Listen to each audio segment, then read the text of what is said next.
असुर गुरु शुक्राचार्य, आप ये सब कुछ होते देखकर शांत कैसे रह सकते हैं? कैसे स्वीकार कर सकते हैं आप इसे? वैसे ही जैसे आप मेरे शिष्य असुरों पर होते हुए अत्याचार देखते हुए चुप्पी साध लेते हैं। जो हुआ ठीक ही हुआ। आज के बाद स्वर्ग और पाताल दोनों पर असुरों का आधिपत्य होगा। संसार में स्वर्ग और पाताल का भेद ही मिट जाएगा। असुर महानायक शुंभ, असुर महानायक शुंभ, असुर महानायक शुंभ, असुर महानायक शुंभ, असुर महानायक शुंभ, असुर महानायक शुंभ, असुर महानायक शुंभ, असुर महानायक शुंभ, असुर महानायक शुंभ। अरे रे, मैं तो इन दोनों को भूल ही गया था। क्यों गणेश जी और कुमार कार्तिकेय, पर्याप्त भोजन कर लिया ना? क्योंकि अब बहुत समय तक आपको कुछ नहीं मिलेगा, क्योंकि आपके देवराज इंद्र सब कुछ खो बैठे हैं।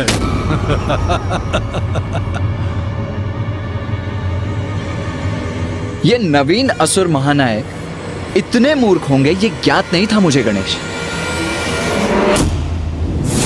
तूने महाराज शुंभ को मूर्ख कहने का दुस्साहस कैसे किया? अरे मूर्खता करेंगे तो मूर्ख ही कहलाएंगे ना। अब इसमें साहस दुस्साहस कहाँ से आ गया? आप जो भी कहना चाहते हैं स्पष्ट कहिए गणेश जी। उचित है तो आप स्पष्ट शब्दों में ही सुनिए। इंद्रासन पर अधिकार कर आपने ये कैसे सोच लिया कि अब इंद्रदेव के पास दांव लगाने के लिए कुछ भी शेष नहीं? ये क्या कह रहे हैं गणेश जी? अब क्या शेष है इंद्रदेव के पास?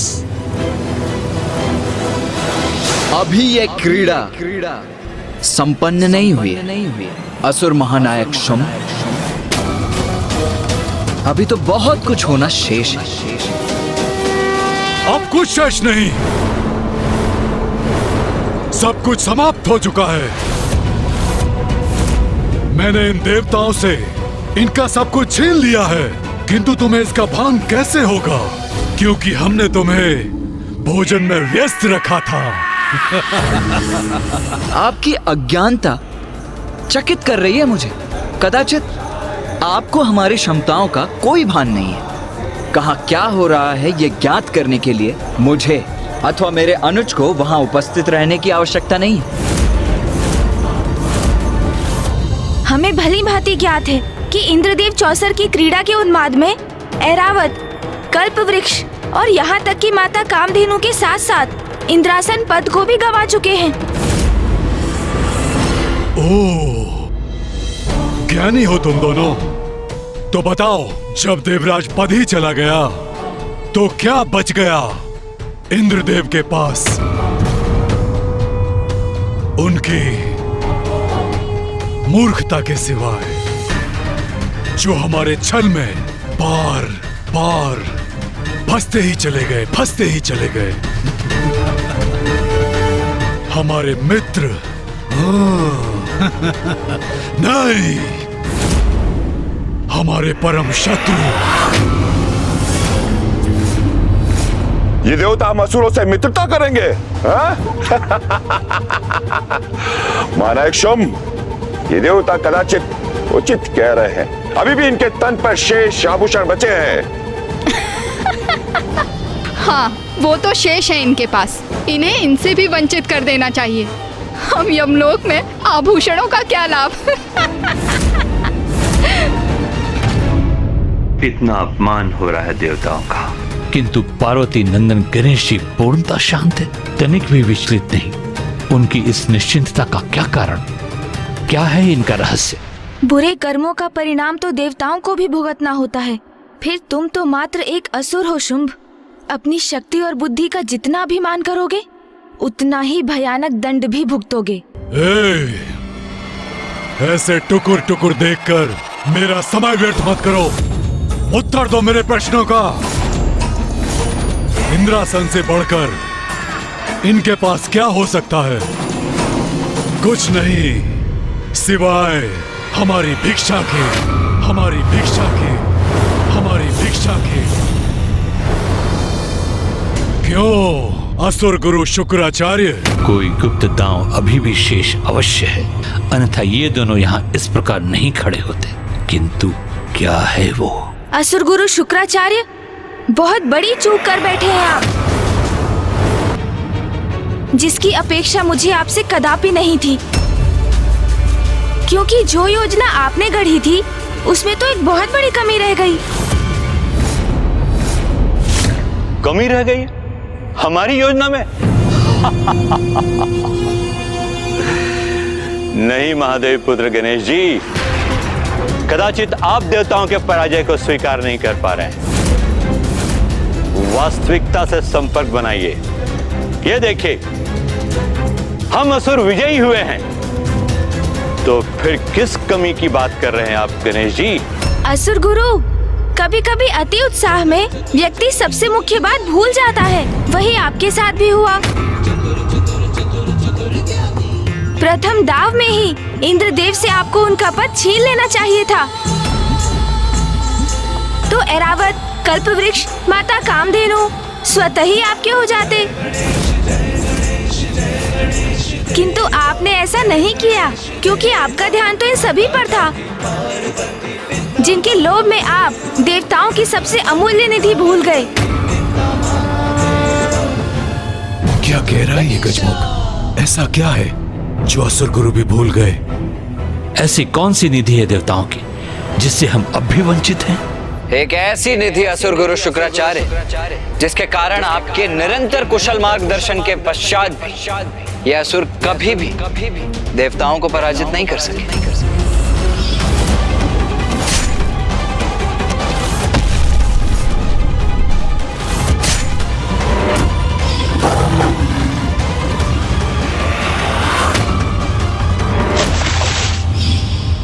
वो निधि जो देवताओं को देवता बनाती है।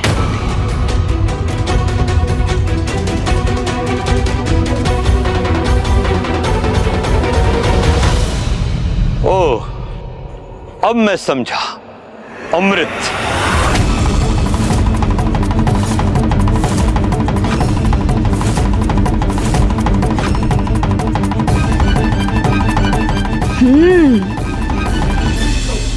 अमृत? उचित कहा कुमार कार्तिकेय। अमृत अभी भी सुरक्षित है। हाँ, अमृत असुर गुरु शुक्राचार्य, अमृत। उस पर तो अभी भी हमारा ही अधिकार है। गुरुवर, ये क्या कह रहे हैं? क्या अर्थ है इनका? इसका अर्थ मैं तुम्हें समझाता हूं शुंभ। सब कुछ प्राप्त कर लेने के बाद भी तुम कितना अधिक जियोगे? 1 सहस्त्र, 2 सहस्त्र और अधिक से अधिक 4 सहस्त्र वर्ष। किंतु उसके पश्चात एक दिवस तो ऐसा अवश्य आएगा जब आपको मृत्यु के मुख में प्रवेश करना होगा असुर महानायक शुंभ। और फिर आपकी मृत्यु के पश्चात सभी कुछ पुनः देवताओं को प्राप्त हो जाएगा, क्योंकि उनकी मृत्यु तो असंभव है। वो अमृत के कारण अमर है ना देवता। ये कैसा अनर्गल प्रलाप है? इंद्रासन मैंने प्राप्त किया है, तो अमृत भी मेरा ही हुआ। नहीं असुर महानायक शुंभ, अमृत पर एकमात्र देवराज का ही नहीं, अन्य देवताओं का भी समान अधिकार है। देवराज होने के नाते वो मात्र इसके संरक्षक है। अनेकों बार शक्तिशाली असुरों के अनेकों प्रयास के बाद भी असुर अमृत प्राप्त नहीं कर सके। वो देवताओं के समान अमर नहीं हो सके। तो गुरुवर, आप बताइए कि इस अमृत को कैसे प्राप्त करें हम? अरे, आपने ध्यान से सुना नहीं? असुर गुरु ने क्या कहा? अमृत तो सभी देवताओं का है, किंतु प्रथम पूज्य होने के नाते बिना मेरी सम्मति के अमृत को लेकर कोई कुछ नहीं कर सकता। किंतु यदि आपको अमृत चाहिए तो उसे भी प्राप्त कर सकते हैं आप असुर महानायक। किंतु उसके लिए आपको मेरे साथ चौसर के दाव में विजय प्राप्त करनी होगी।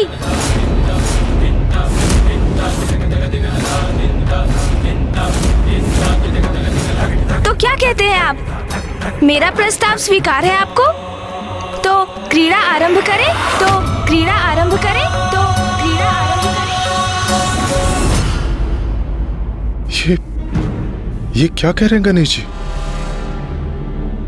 एकमात्र अमृत ही तो शेष है हमारे पास, और यदि उसे भी दांव पे लगा दिया तो हम अपना सर्वस्व खो बैठेंगे। चिंता मत कीजिए सूर्यदेव,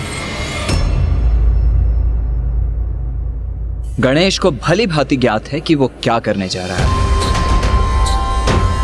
आप बस शांत रहिए और इस क्रीड़ा को होने दीजिए। इस बार इस क्रीड़ा का परिणाम अवश्य उचित ही होगा।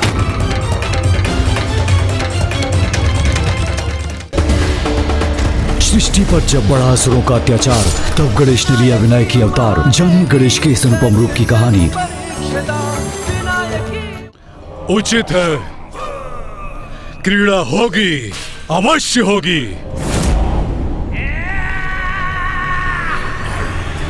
सब कुछ गंवाने के पश्चात भी गणेश जी अमृत दांव पे लगाने के लिए आतुर हैं। क्या मंशा हो सकती है इसमें उनकी? अवश्य कोई न कोई चतुराई होगी उनकी, किंतु अमृत के बिना हमारी विजय भी तो अधूरी है। क्रीड़ा अवश्य होगी, किंतु अब कैसा किंतु परंतु? अमृत दांव पर तभी लगेगा असुर महानायक, जब देवताओं से आपने जो भी प्राप्त किया है उसके साथ आप अपना सर्वस्व दांव पर लगाएंगे।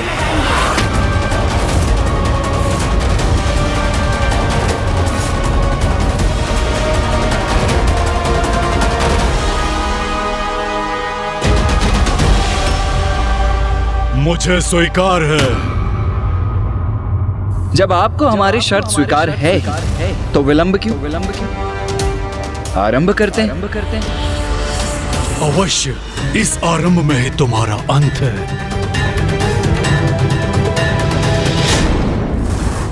जिस प्रकार तुम इसे देख रहे हो, उससे यह प्रतीत होता है कि तुमने कभी चौसर की क्रीड़ा में भाग ही नहीं लिया।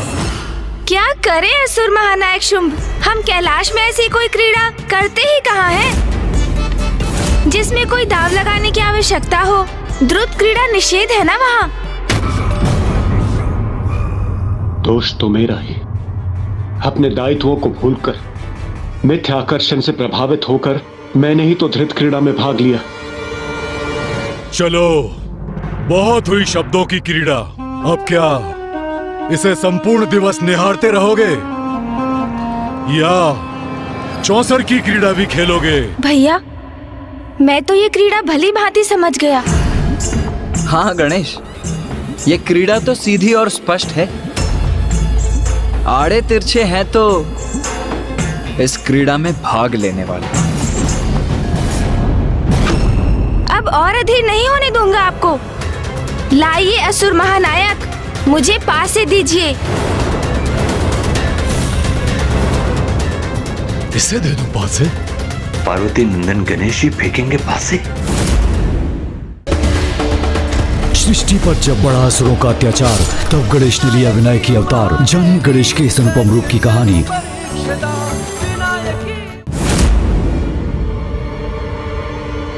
संकोच मत कीजिए, मुझे दीजिए पासे।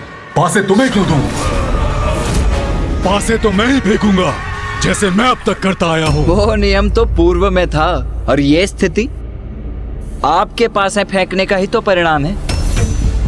ये एक नवीन और भिन्न दांव है, इसीलिए यदि इसमें पासे गिरेंगे तो प्रथम पूज्य गणेश के हाथों से। यदि आपको स्वीकार है तो आरंभ करते, अन्यथा कोई बात नहीं, अमृत हम देवताओं के पास ही रहेगा। फिर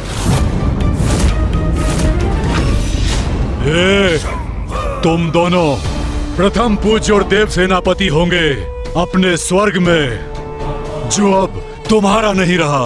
और ये भूलो मत, तुम लोग मेरी राज्यसभा में हो, और जहां तुम्हारे देवता लाचारों की तरह बस खड़े हैं। इसलिए तुम मुझे किसी भी अवस्था में बांधने की स्थिति में नहीं हो। समझ गए? समझने की आवश्यकता तो आपको है। असुर महानायक होंगे आप अपनी राजसभा में। किंतु स्मरण रहे, मृत्यु से मुक्त नहीं है आप, क्योंकि अमृत तो अभी भी हमारे ही पास है और ये दांव उसी अमृत के लिए चला जा रहा है। इसलिए हम जितना चाहे उतनी अवस्था लगा सकते हैं आप पर। इस व्यर्थ के विवाद का कोई लाभ नहीं। अब गणेश जी को पासे दीजिए और क्रीड़ा को संपन्न कीजिए। परिणाम सबके समक्ष स्वतः ही आ जाएगा। तुम 100 बार भी ये मायावी पासे फेंकोगे तो भी विजय तो मैं ही होऊंगा, और एक बार अमृत पर मेरा अधिकार हो जाए तो तुम्हें भी उचित पाठ सिखाऊंगा मैं। कुमार कार्तिकेय ने हमें शांत रहने के लिए कहा, तो मैं अभी बहुत चिंतित हूं। गणेश जी किसी प्रकार हमें इस विकट स्थिति से निकाल दे, बस इतना ही चाहता हूं। ये विकट स्थिति जो आपने उत्पन्न की है, मैं अपनी भूल के लिए कितनी भी क्षमा क्यों न मांग कम, किंतु जो भूल मुझसे हुई मैं नहीं चाहता कि वो भूल पुनः हो। मैं तो बस इतना चाहता हूं कि अमृत हमारे हाथ से ना जाए।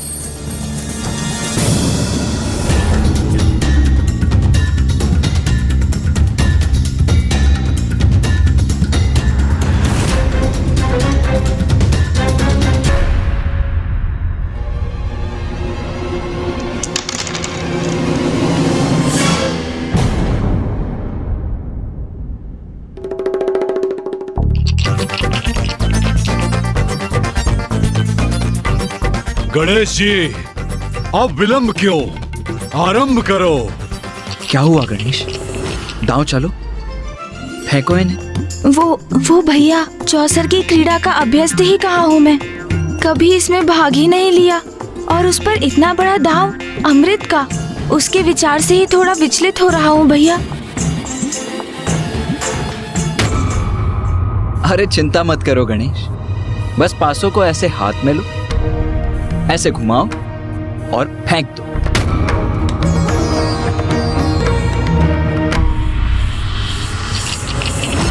अरे ऐसे नहीं गणेश, लाओ मैं दिखाता हूं, मुझे दो पासे। असुर गुरु, यदि आपको कोई आपत्ति ना हो तो मैं गणेश को दिखा दूं कि पासे कैसे फेंके जाते हैं। अवश्य, मुझे कोई आपत्ति नहीं, अपितु प्रसन्नता होगी कि महादेव पुत्र प्रथम पूज्य गणेश जी को अभी भी कुछ सीखना शेष है।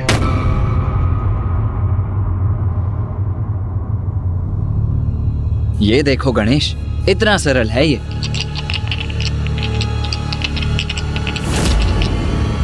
ये पासे हाथ में लिए और यथाशक्ति फेंक दिया। ओह, ये क्या हो गया मुझसे? मुझे क्षमा कर दीजिए, मुझे आपको आहत करने का कोई आशा नहीं था। आप कहीं आहत तो नहीं हुए ना? गणेश और मैंने कभी पासे फेंके नहीं है, तो अभ्यास नहीं है। इसलिए मैंने कहा था पासे मैं फेंकूंगा। अब दो पासे अपने भ्राता को और इस क्रीड़ा को संपन्न करो।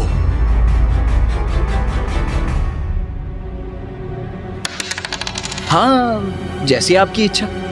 लो गणेश, अब तुम ही फेंको इन्हें।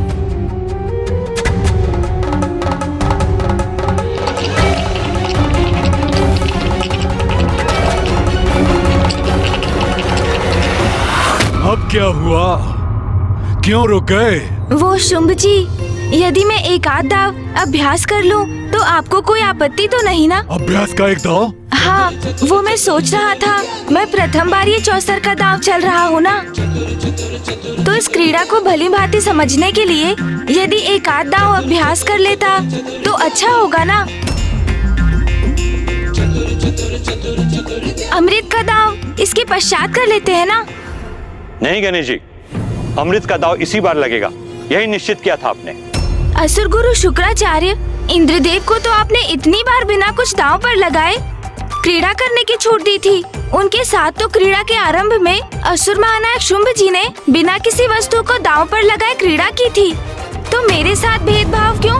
वैसे मैं ये नहीं कह रहा हूँ कि इस बार किसी भी वस्तु को दांव पर ना लगाया जाए, बस अमृत का निर्णय अगले दांव में हो। तुम्हारे पास बचा ही क्या है जो तुम दांव पे लगा सकते हो?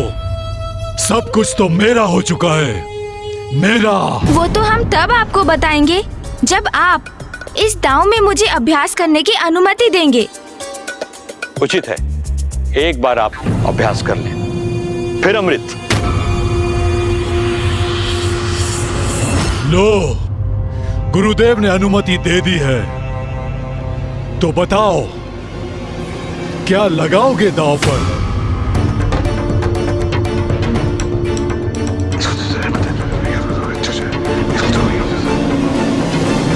नहीं नहीं गणेश, मैं सहमत नहीं हूँ। कुछ इतना महत्वपूर्ण और इतना विशाल दांव पर लगाओगे तुम? इस पर एक बार पुनः विचार कर लो अनुज।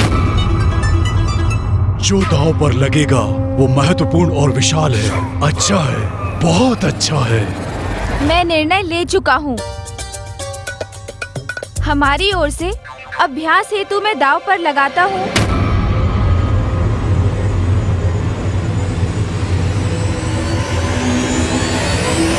मूषक जी को, मूषक जी को, मूषक जी को।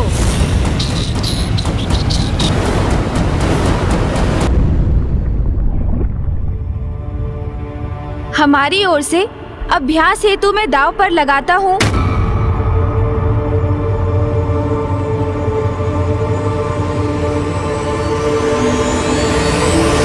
मूषक जी को, मूषक जी को, मूषक जी को। मूषक? मूषक? कौन है ये मूषक जी? कोई देवता है क्या? बस तनिक प्रतीक्षा कीजिए और स्वयं देख लीजिए। मैं उन्हें अभी यहाँ बुलाता हूँ, विश्वास कीजिए। आप उन्हें देखेंगे तो आप भी अचंभे से स्तब्ध रह जाएंगे। मूषक जी, आइए यहाँ पर।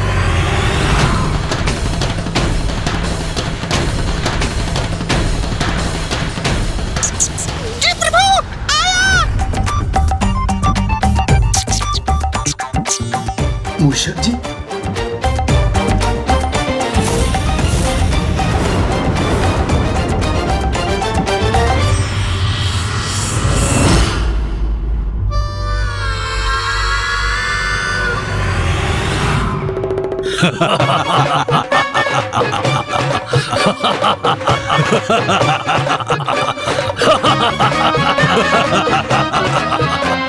जी प्रभु, आपने मुझे बुलाया?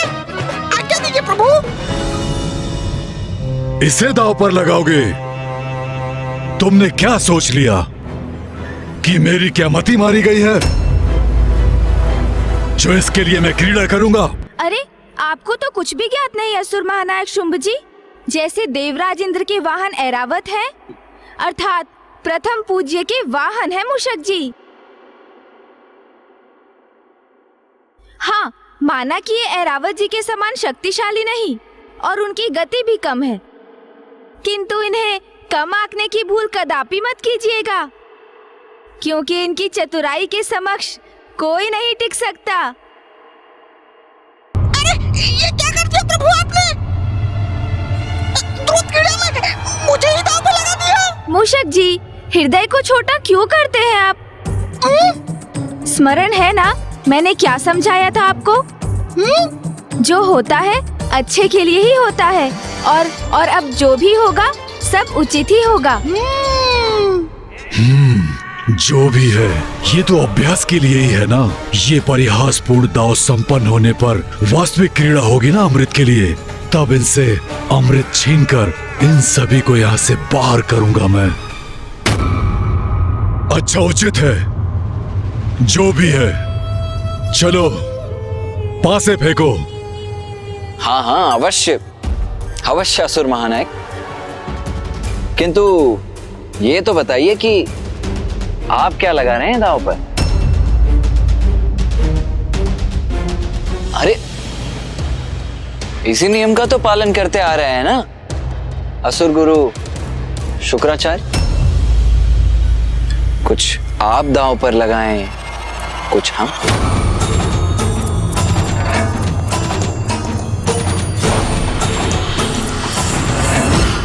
इस तुच्छ मूषक के लिए कुछ मूषक के समान दांव पर लगाना चाहिए।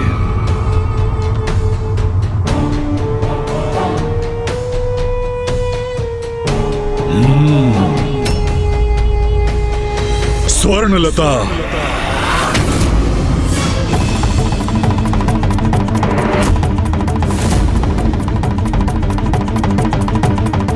ये जो कर सकती थी कर चुकी। अब इसका कोई उपयोग तो शेष रहा नहीं।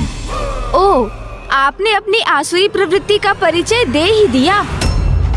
स्त्री का सम्मान नहीं किया आपने।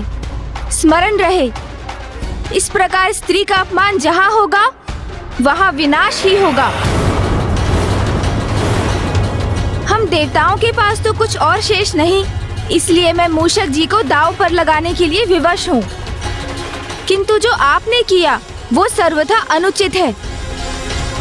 मैं ऐसी क्रीड़ा में भाग नहीं लेना चाहता।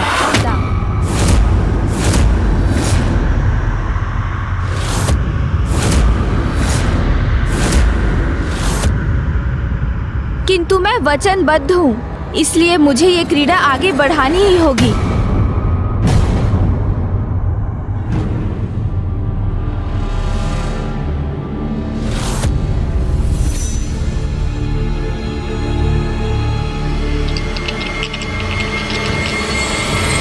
हमें विजय प्राप्त करने के लिए अंक चाहिए 9।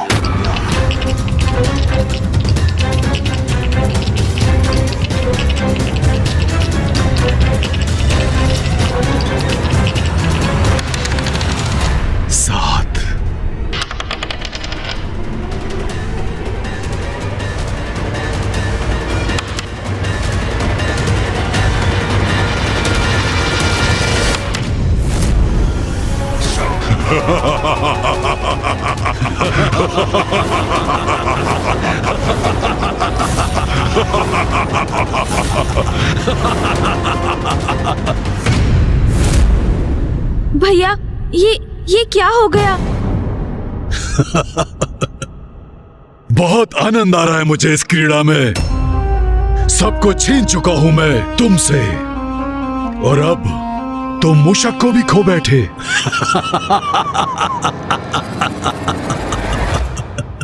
मूषक जी, मुझे क्षमा कर दीजिए। मुझे तो विश्वास था विजय हमारी ही होगी, किंतु परिणाम उसके विपरीत हो गया। प्रभु, ये आपने क्या कर दिया प्रभु? मेरे बिना कैसे रह सकेंगे? चलिए, बहुत हुआ भावुकता का प्रदर्शन। अब ये मूषक जी भी हमारे हुए। अब अगला दांव चलने के लिए तैयार हो जाइए। गणेश जी, ये आप क्या करने जा रहे हैं? वैसे ही मेरी भूल के कारण हम सब कुछ गवा चुके हैं, और अब अमृत भी हमारे हाथ से निकलने जा रहा है।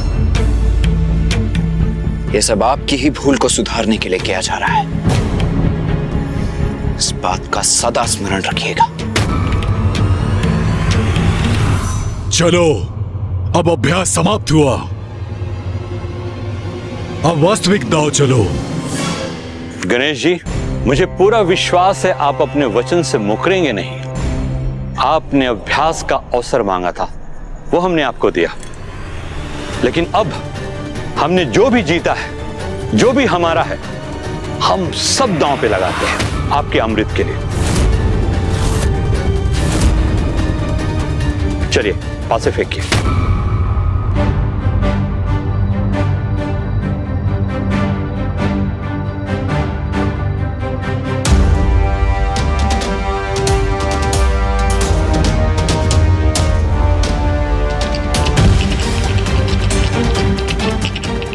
बस अब कुछ ही क्षणों में अमृत भी मेरा हो जाएगा, सब कुछ मेरा हो जाएगा।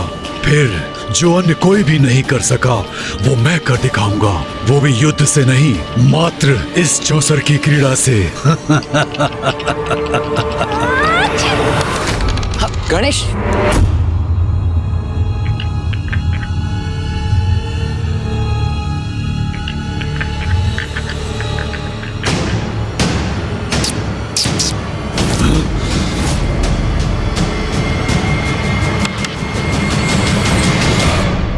ये तुमने क्या कर दिया?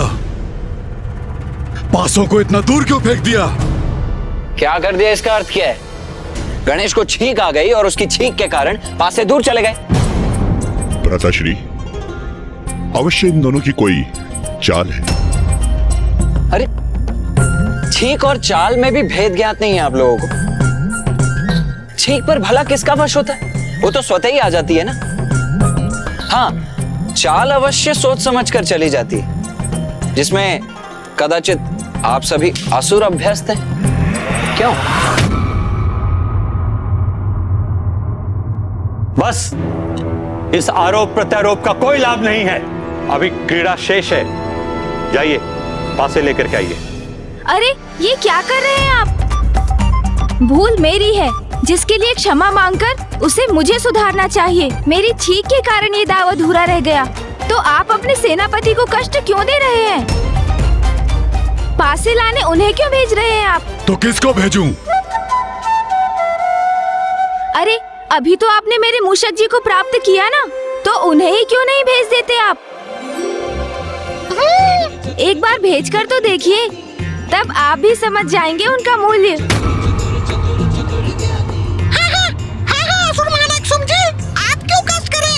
मैं ही जाता हूँ। वैसे भी अब तो मैं आपका सेवक हूँ। चिंता न करें, मैं अभी गया और अभी आया। इतनी बातें न बनाओ, शीघ्र जाकर पासे लेकर आओ।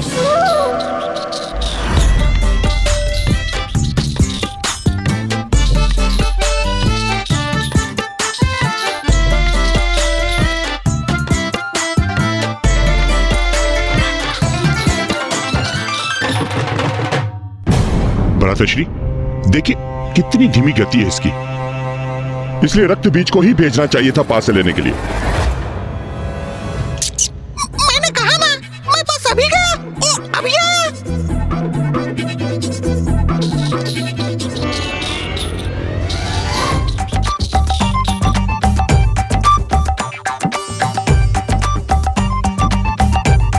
प्रभु, पहुंच तो गया मैं। अब आपके आदेश का पालन करूंगा मैं। क्या हुआ मूषक जी? इतना समय क्यों लग रहा है? बस मैं अभी आया असुर गुरु।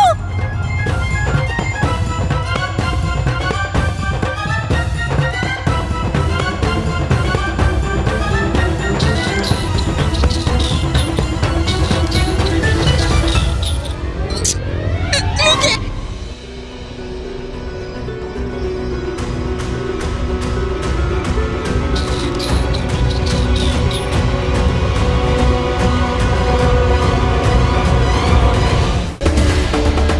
सृष्टि पर जब बढ़ा असुरों का अत्याचार, तब गणेश ने लिया विनायक की अवतार। जानिए गणेश के इस अनुपम रूप की कहानी।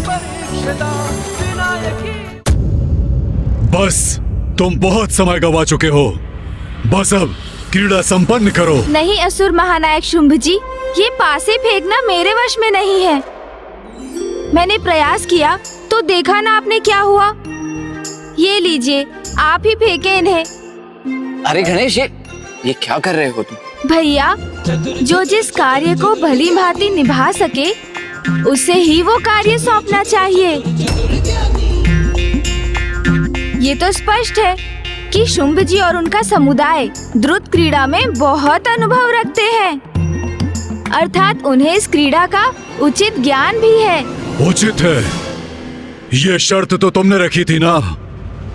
यदि इसके पूर्व तुम मुझे पासे फेंकने देते, तो इस क्रीड़ा का अब तक अंत हो जाता।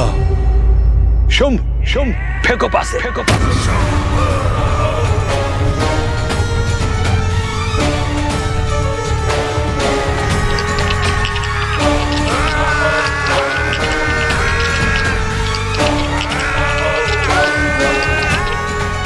हमें विजय प्राप्त करने के लिए अंक चाहिए 9। 9।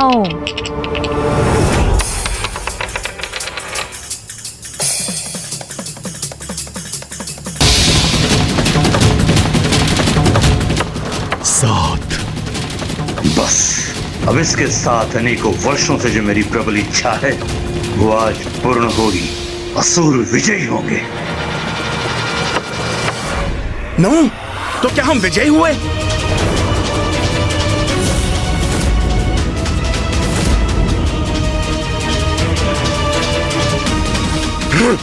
विजयी हुए हम। ये कैसे संभव है? हम विजयी हुए भैया। हाँ अनुज, हम विजयी हुए। हम विजयी हुए। हम विजयी हुए।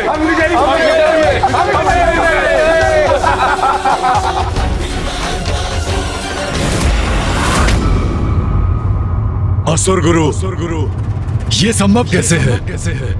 ये कैसे विजय हुए? मैं भी निरुत्तर हूं। मुझे भी ज्ञात नहीं ये कैसे हुआ?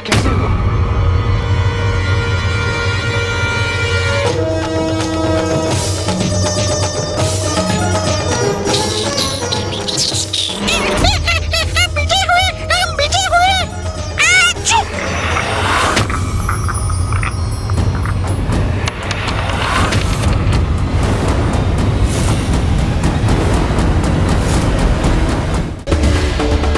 सृष्टि पर जब बढ़ा असुरों का अत्याचार, तब गणेश ने लिया विनायक की अवतार। जानिए गणेश के इस अनुपम रूप की कहानी।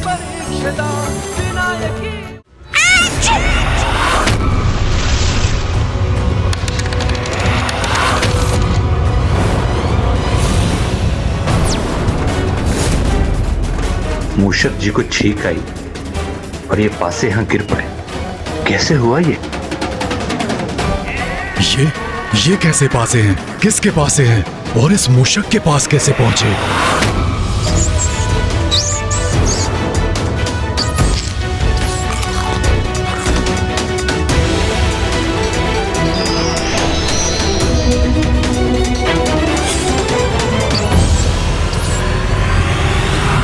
कहीं यही तो मेरे मायावी पासे नहीं है? इसे ज्ञात करने का तो एक ही उपाय है। चार।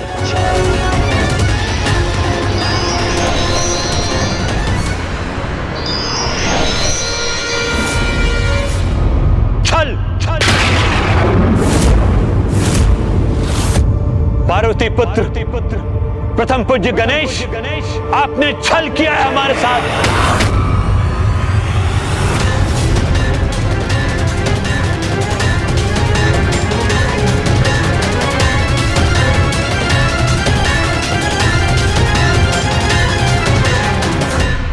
ये अतिरिक्त पासे क्यों है यहाँ? और ये असुर गुरु क्यों कह रहे हैं कि गणेश जी ने असुरों के साथ छल किया?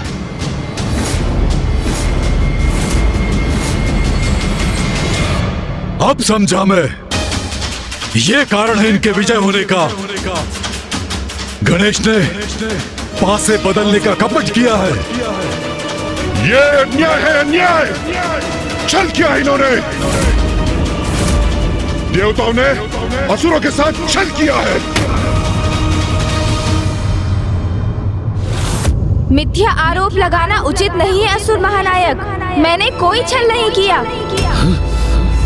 प्रत्यक्ष प्रमाण हम सभी के समक्ष है, फिर भी आप नकार रहे हैं कि आपने छल नहीं किया है।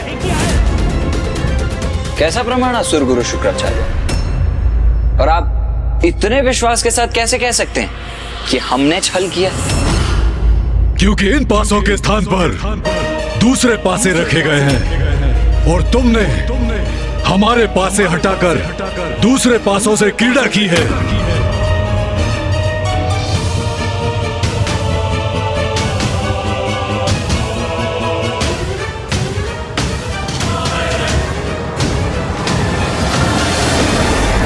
मुझे तो ये पासे समान ही प्रतीत होते हैं। मुझे तो कोई भेद ही दिखाई नहीं दे रहा है इनमें। आप ही बताइए भैया, क्या आपको इनमें कुछ भिन्नता दिखाई दे रही है?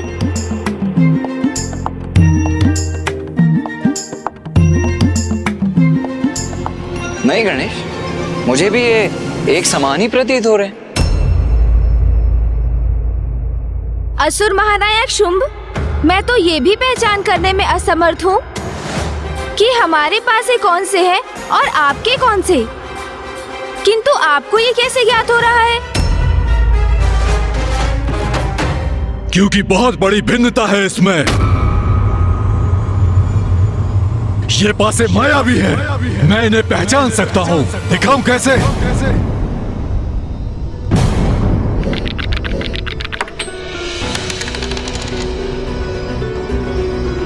पांच।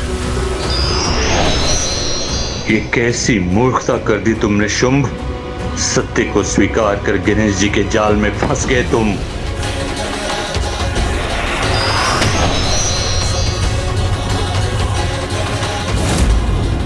इसका अर्थ है मेरी पराजय में दोष मेरे भाग्य का नहीं, इन पासों का था। अब समझ में आया ये पासे कितने भिन्न हैं। तुमने मेरे पासों को हटाकर छल से विजय प्राप्त की है।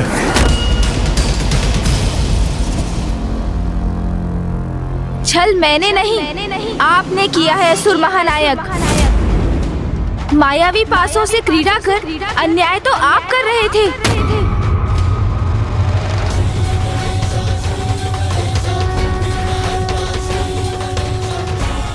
ये क्या कह गया मैं? अपना छल स्वीकार कर लिया मैंने।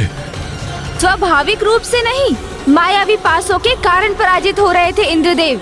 इतना बड़ा छल हुआ मेरे साथ और मैं इसका अनुमान भी नहीं लगा सका।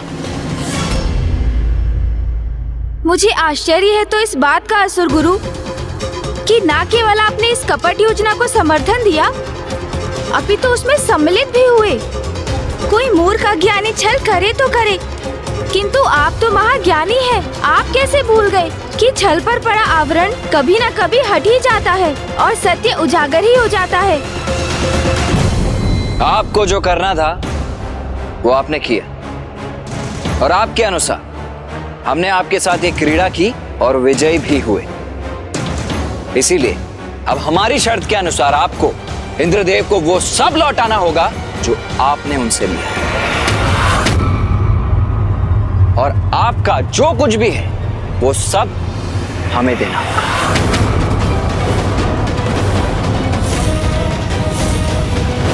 जिस पर मेरा स्वामित्व स्थापित हो चुका है उसे मैं कैसे लौटा दूं? कुछ नहीं लौटाऊंगा मैं, कुछ नहीं। सबको बंदी बना लो, कारागृह में सबको बंद कर डालो और इस गणेश को बेड़ियों में जकड़कर मेरे पास खींच कर लाओ। इसके प्रत्येक दाव का उचित प्रतिशोध लूंगा मैं।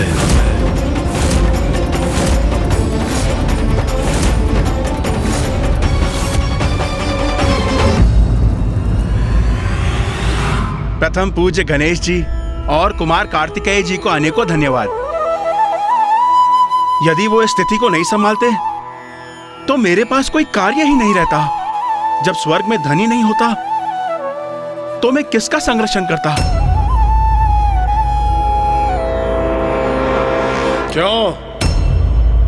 क्या कहा था तुमने कि हम सब देवताओं को यमलोक भेजोगे और हम सभी तुम्हारे आदेश पर वहां आत्माओं की गिनती करेंगे। अब देखो, स्वर्ग तो तुम्हारे हाथ से गया ही, लेकिन अब पाताल लोक भी तुम्हारा नहीं रहा।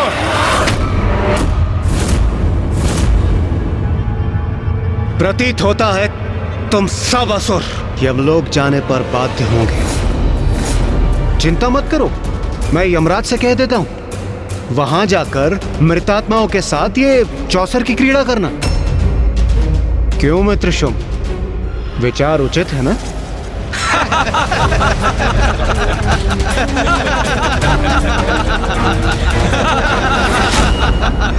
नहीं देवराजेंद्र, हम इन असुरों के समान नहीं हैं। हम कपट क्रीड़ा से इनका पाताल नहीं छीनेंगे इनसे। जो असुरों का था वो इन्हीं के पास रहेगा, क्योंकि अन्य किसी की संपत्ति पर लालच की दृष्टि रखना सर्वथा अनुचित है। और असुर महानायक शुंभ, आप सभी को यहाँ से कहीं और जाने की कोई आवश्यकता नहीं है। किंतु जो आपने मायावी पासों की सहायता से हमसे छीना था, हमें बस वही लौटाना होगा आपको। जिस पर मेरा स्वामित्व स्थापित हो चुका है उसे मैं कैसे लौटा दूं? कुछ नहीं लौटाऊंगा मैं, कुछ नहीं।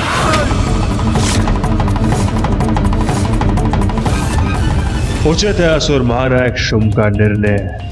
हमारे जैसे महायोद्धाओं के होते हुए इन भीरू देवताओं को कुछ लौटाने की आवश्यकता नहीं। युद्ध करना होगा तो वो भी करेंगे हम, किंतु असुरों की इस विजय को पराजय में परिवर्तित नहीं होने देंगे। कदाचित अब इन देवताओं को अपनी सम्मिलित शक्ति का परिचय देना ही होगा हमें। ये दुष्ट तो युद्ध करने को आतुर है। असुर महानायक शुंभ, हमारे मध्य जो नियत हुआ था, जो शर्त थी, उसे तो आपको पूर्ण करना ही चाहिए। और वैसे भी छल से प्राप्त विजय मिथ्या विजय थी आपकी, इसलिए उस विजय के अनुसार आपको जो भी प्राप्त हुआ उन पर आपका स्वामित्व अनुचित है। मेरे ही राजभवन में सत्य असत्य, उचित अनुचित का उपदेश देने की उद्दंडता करने का दुस्साहस कैसे कर रहे हो तुम? शर्त वर्त निरर्थक है। मेरा निर्णय तो स्पष्ट है। जो कुछ मैंने इन देवताओं से छीना है मैं कभी नहीं लौटाऊंगा, कभी नहीं, क्योंकि अब देवराज मैं हूं।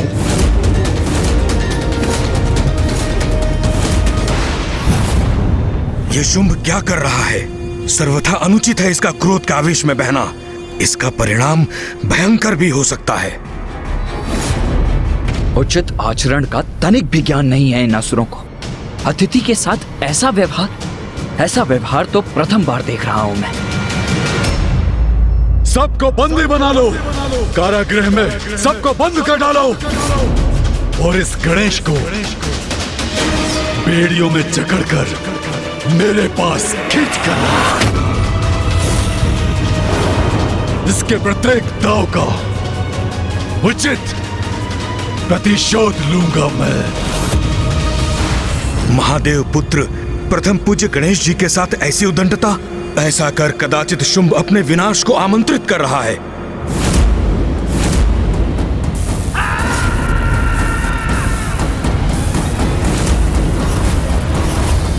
अब हमारी विद्युत शक्ति के बंदी बनोगे तुम।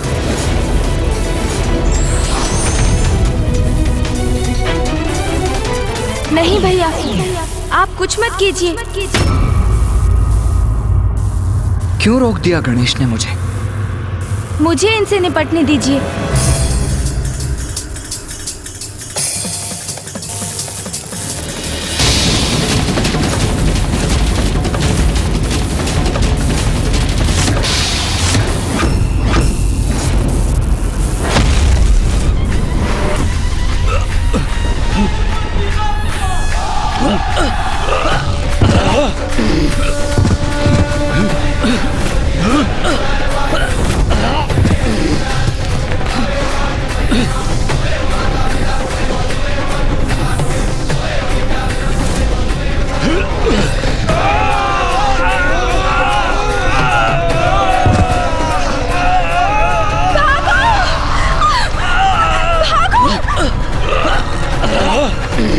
मेरे ही राजभवन में मुझ पर और मेरे सेनापतियों पर ही अपनी शक्ति का प्रयोग किया इसने। मेरे सेनापतियों को कष्ट पहुंचाया तुमने, तुम्हें इसका दंड अवश्य दूंगा।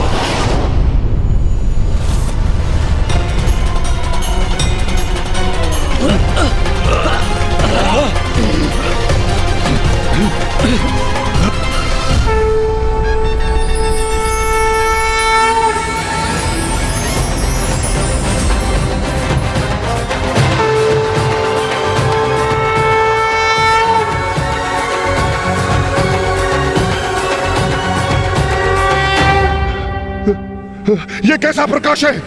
हमें कुछ दिखाई क्यों नहीं दे रहा है? कुछ नहीं दिखाई दे रहा है। प्रथम पूज्य गणेश जी की अपार शक्ति का सामना कहां कर सकेंगे दुष्टासुर?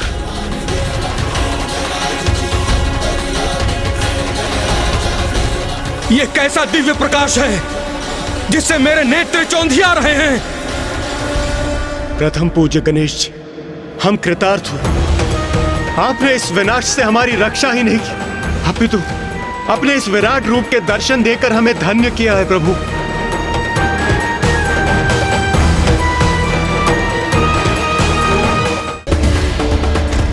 सृष्टि पर जब बढ़ा असुरों का अत्याचार, तब गणेश ने लिया विनायक की अवतार। जानिए गणेश के इस अनुपम रूप की कहानी।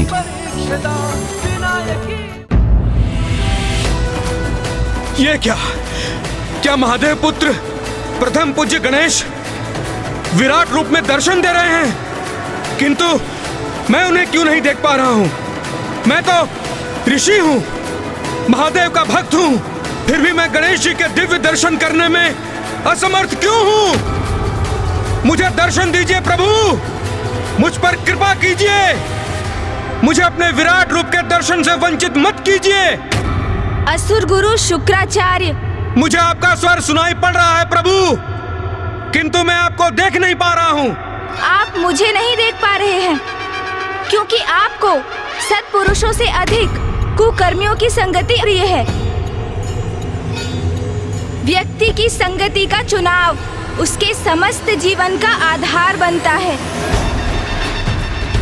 आप देवादिदेव के आदेश से ही असुरों का मार्गदर्शन करते हैं, ये सत्य है, किंतु इस कारण इनकी बुराई से आप भी प्रभावित हुए हैं। जिस बुराई की काली माँ के छींटे आपके मन पर भी पड़े हैं, इसलिए मेरे दर्शन हेतु आपको अपने मन को पवित्र करना होगा। महादेव के नाम का उच्चारण कीजिए। ओम नमः शिवाय, ओम नमः शिवाय, ओम नमः शिवाय, ओम नमः शिवाय।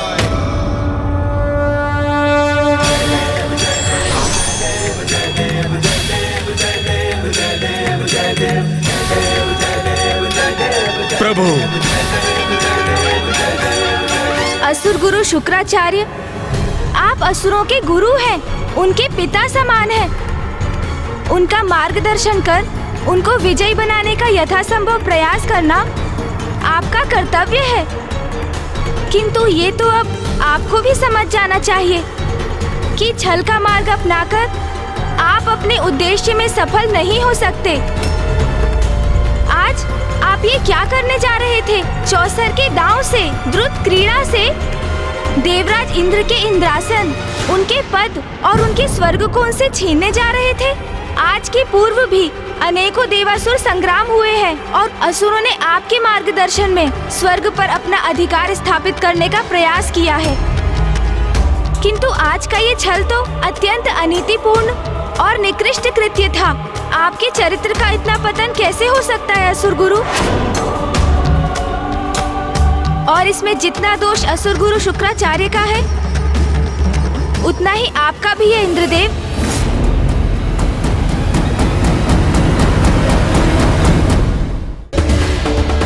सृष्टि पर जब बढ़ा असुरों का अत्याचार, तब गणेश ने लिया विनायक की अवतार। जानिए गणेश के इस अनुपम रूप की कहानी। हाँ इंद्रदेव, और यहाँ ये भी कहना आवश्यक है कि इस द्रुत क्रीड़ा के संचालक असुर गुरु शुक्राचार्य जितने दोषी हैं, उतने दोषी आप भी हो गए हैं इसमें सम्मिलित होकर। जैसे ही चौसर की क्रीड़ा द्रुत क्रीड़ा अर्थात जुए में परिवर्तित हुई, आपको उसे उसी समय रोक देना चाहिए था इंद्रदेव। कोई बालक नहीं, देवराज है आप। आप अपना विवेक कैसे खो बैठे? देवराज होकर जुए में कैसे फंस सकते हैं आप? आपको तनिक भी ज्ञात नहीं कि द्रुत क्रीड़ा का, जुए का तो एक ही संभव परिणाम है, व्यक्ति का पतन, जो आज आपके साथ भी हुआ। यहाँ देवराज बनकर आए थे आप, किंतु देखते ही देखते अपना सर्वस्व दांव पर लगा दिया आपने। मान, मर्यादा, पद, संपत्ति, अपना सब कुछ खो बैठे आप। और उससे भी अधिक दुख की बात तो ये है इंद्रदेव, उनको भी दांव पर लगा दिया जिन पर एकमात्र आपका अधिकार नहीं, सभी देवी देवताओं का भी सम्मिलित अधिकार है। और इतना ही नहीं, आपने तो अपनी माता, हम सबकी माता माँ कामधेनु को भी दांव पर लगाने में संकोच नहीं किया। आपको तो स्वयं पर लज्जा आनी चाहिए इंद्रदेव। स्मरण रहे, द्रुत क्रीड़ा अर्थात जुए की क्रीड़ा में जो भी सम्मिलित हुआ है, उसने सदा अपने पतन का मार्ग निर्धारित किया।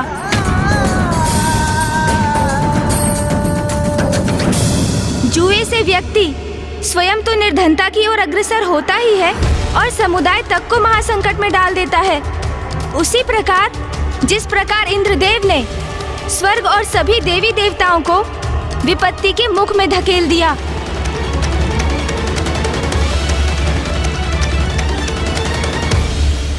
इतिहास साक्षी रहेगा कि जब जब संसार में द्रुत क्रीड़ा होगी, जुआ होगा, तब तब संसार विनाश और पतन की क्रीड़ा का भी प्रत्यक्षदर्शी बनेगा। प्रथम पूज्य गणेश जी, मुझसे बहुत बड़ी भूल हुई। मैं अपने आचरण, निर्णय और व्यवहार के लिए लज्जित हूं प्रभु। मैं आपसे वचन देता हूं, ऐसी भूल मुझसे पुनः नहीं होगी। मुझे क्षमा कर दीजिए प्रभु, क्षमा कर दीजिए मुझे।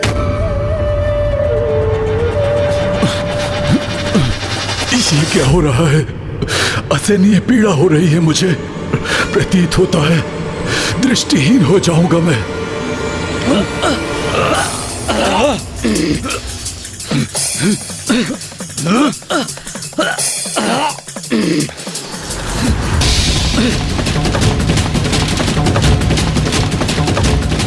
ये क्या हो रहा है? इन असुरों की दृष्टि क्यों खोती जा रही है?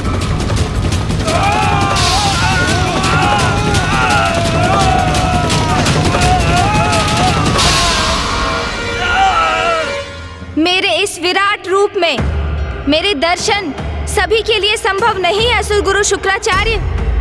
इन असुरों की संगति के कारण आप भी मुझे नहीं देख सकते थे, किंतु महादेव के नाम के जाप से अपना मन शुद्ध कर आप मेरे पंचमुखी रूप के दर्शन करने के योग्य बने। और ऐसा इसलिए हुआ क्योंकि आप एक ऋषि हैं, अन्यथा मेरे दर्शन प्राप्त करने में तो देवताओं को भी कठिनाई हो रही है।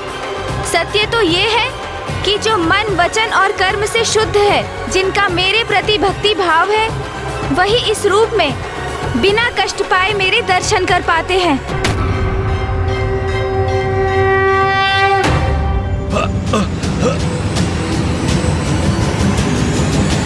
शुंभ निशुंभ, चंड मुंड, रक्त बीज और धूम्रलोचन, इन चारों के विचारों और कर्मों दोनों में ही अशुद्धियां हैं। इसलिए उनके नेत्र मेरा तेज नहीं सहन कर पा रहे हैं, और यदि वो मुझे देखने का प्रयास करेंगे तो कुछ समय के लिए वो दृष्टि विहीन हो जाएंगे।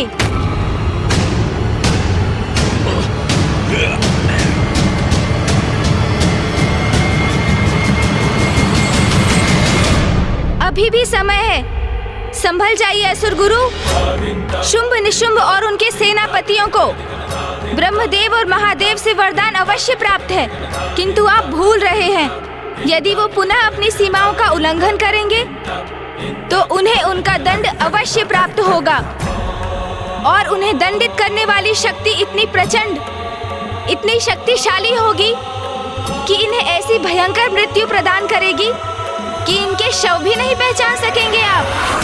इसलिए ऐसी कोई परिस्थिति उत्पन्न मत कीजिए जिसके कारण पुनः देवासुर संग्राम छिड़ जाए, क्योंकि आपके शिष्य असुर कितने भी बलशाली क्यों ना हो जाएं, उनके अधर्म के प्रति उनका रुझान और उनका अविवेकपूर्ण आचरण उन्हें कभी विजय नहीं होने देगा।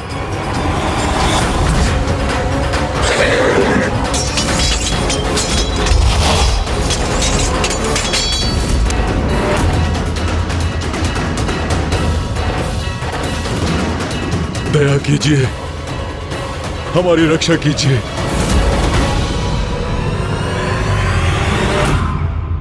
असुर गुरु शुक्राचार्य, ये मेरी चेतावनी है आपके लिए।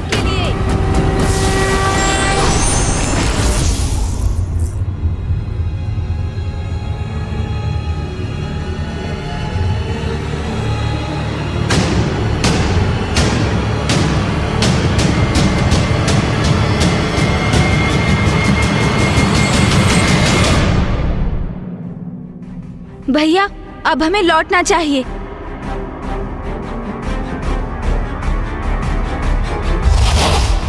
मैं इनको नहीं जाने दूंगा, मैं इनका वध कर दूंगा।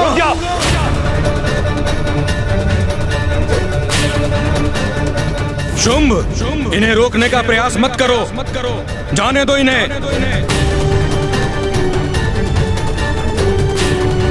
हमने इनसे जो भी प्राप्त किया है शांति पूर्वक लौटा दो।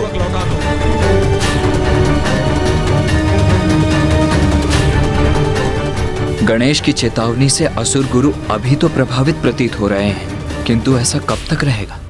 तुम्हारे और इंद्रदेव के बीच यही नियत हुआ था। उस शर्त की मर्यादा का पालन करो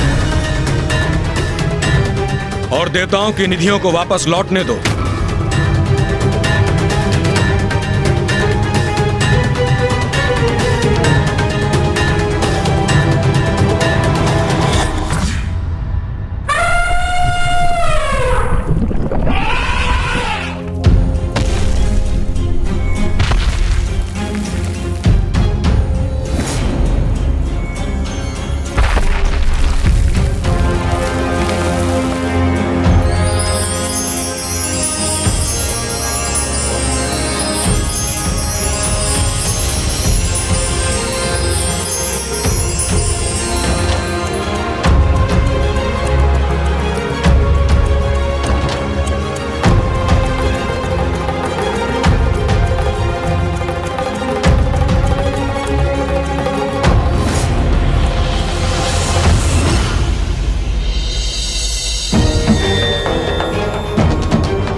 जो कुछ प्राप्त किया था हमने, सब छिन गया हमसे। हमारा पाताल पुनः अपनी समृद्धि खो रहा है।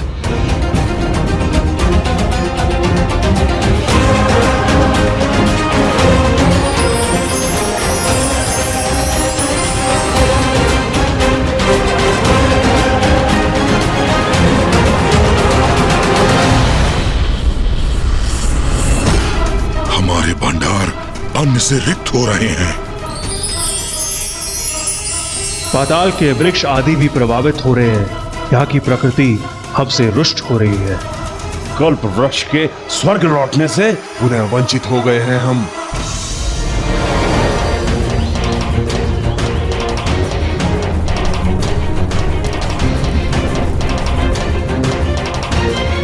हमारी विजय को पराजय में परिवर्तित कर दिया इन दोनों ने। आप बड़े चिंतित प्रतीत हो रहे हैं, किंतु आपको चिंता करने की कोई आवश्यकता नहीं है। असुर महानायक शुंभ जी, आपकी मणियां और स्वर्ण जो आपने स्वर्ग लोक भेजे थे, वो सभी आपके धन कोष में लौट चुके हैं, क्योंकि आप असुरों के विपरीत अनुचित साधन से प्राप्त किसी भी वस्तु को अपने अधिकार में नहीं रखते। हम मेरे विचार से हम यहाँ जो करने आए थे वो हो चुका है। अब सब कुछ यथावत हो गया है, तो हमें यहाँ से प्रस्थान करना चाहिए गणेश।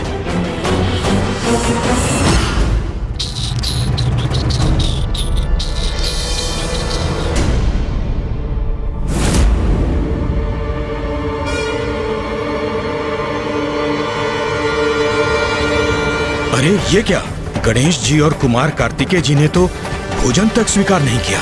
छल मैंने नहीं, आपने किया है असुर महानायक। मायावी पासों से क्रीड़ा कर अन्याय तो आप कर रहे थे। कदाचित उन्हें आरंभ से ही ज्ञात था कि यहाँ देवताओं के साथ छल हो रहा है, और ऐसे स्थान पर आतिथ्य स्वीकार कर भोजन ग्रहण करना उन्हें कदापि स्वीकार नहीं होगा।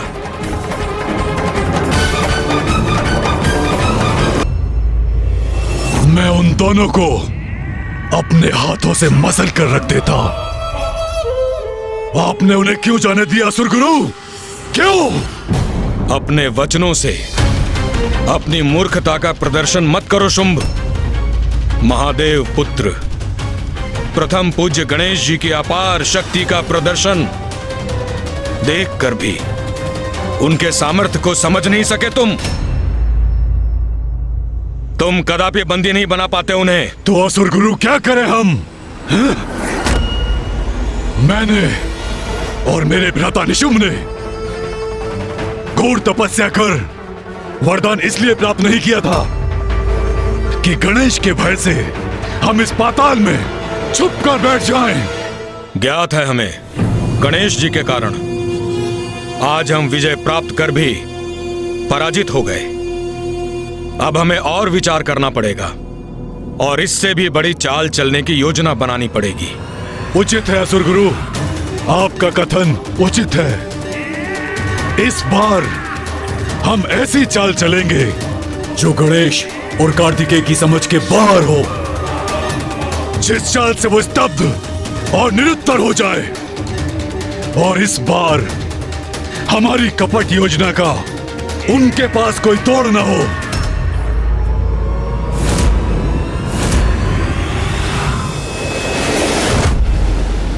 सत्य है, विघ्नों को दूर करते हैं आप। विघ्न कोई भी हो, पर अपनी दिव्य शक्ति और सूझबूझ से उसका हल ढूंढ ही लेते हैं विघ्नहर्ता गणेश जी। उन असुरों से स्वर्ग की रक्षा आपने और कुमार कार्तिकेय ने की, अन्यथा देवता तो स्वर्ग गंवा ही बैठते। अधर्म युक्त क्रीड़ा से असुरों ने स्वर्ग पर अपना अधिकार जमाने की चेष्टा की थी, जो सर्वथा अनुचित था ऋषिवर। और अनुचित को उचित बनाना तो हमारा कर्तव्य है। किंतु अब हमें और भी सतर्क रहना होगा, क्योंकि अपनी ही राजसभा में हुए अपमान का प्रतिशोध लेने शुंभ अवश्य आएगा। देवताओं को परास्त करने में अपनी संपूर्ण शक्ति झोंक देगा वो। और मैं और गणेश प्रत्येक बार देवताओं की रक्षा नहीं कर सकेंगे, क्योंकि हमारे भी हाथ बंधे हुए हैं। अंततः शुंभ और निशुंभ का वध माता के हाथों ही होना है। अब किसी भी प्रकार हमें माता को लौटाकर लाना ही होगा। क्यों गणेश, उचित कह रहा हूं ना मैं?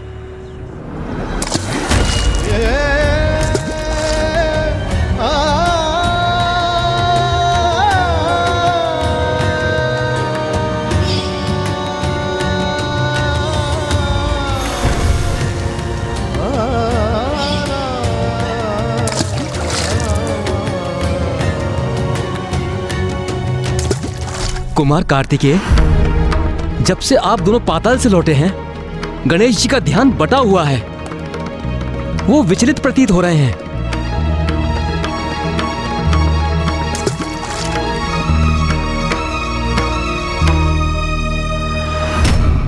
अवश्य ही गणेश को मां का स्मरण हो रहा होगा। कुमार कार्तिकेय, जब माता के दूर होने से मैं ही इतना व्यतीत हो रहा हूं, तो आपके और गणेश जी की पीड़ा का तो अनुमान लगाना भी कठिन है। आप जाइए, गणेश जी को संभालिए। माँ, कहाँ है आप माँ? मुझे रह रहकर आपका स्मरण हो रहा है माँ। आपसे भेंट करने की प्रबल इच्छा हो रही है माँ। आप जहाँ भी हैं, मैं स्वयं आपके पास आ जाऊंगा माँ। बस मुझे एक संकेत तो दीजिए माँ। मुझे बताइए माँ, मैं कहाँ और कैसे पहुँच सकता हूँ आप तक? बताइए ना माँ, बताइए माँ। माँ,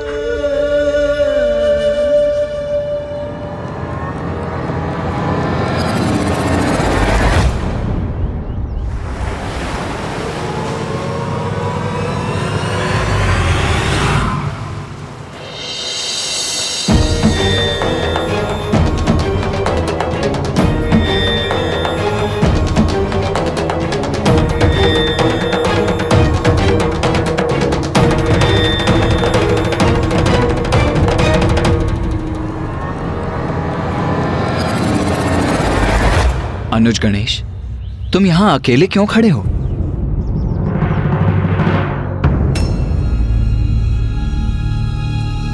क्या हुआ गणेश? भैया, वो मुझे इस जलधारा में ये क्या देखा था मैंने?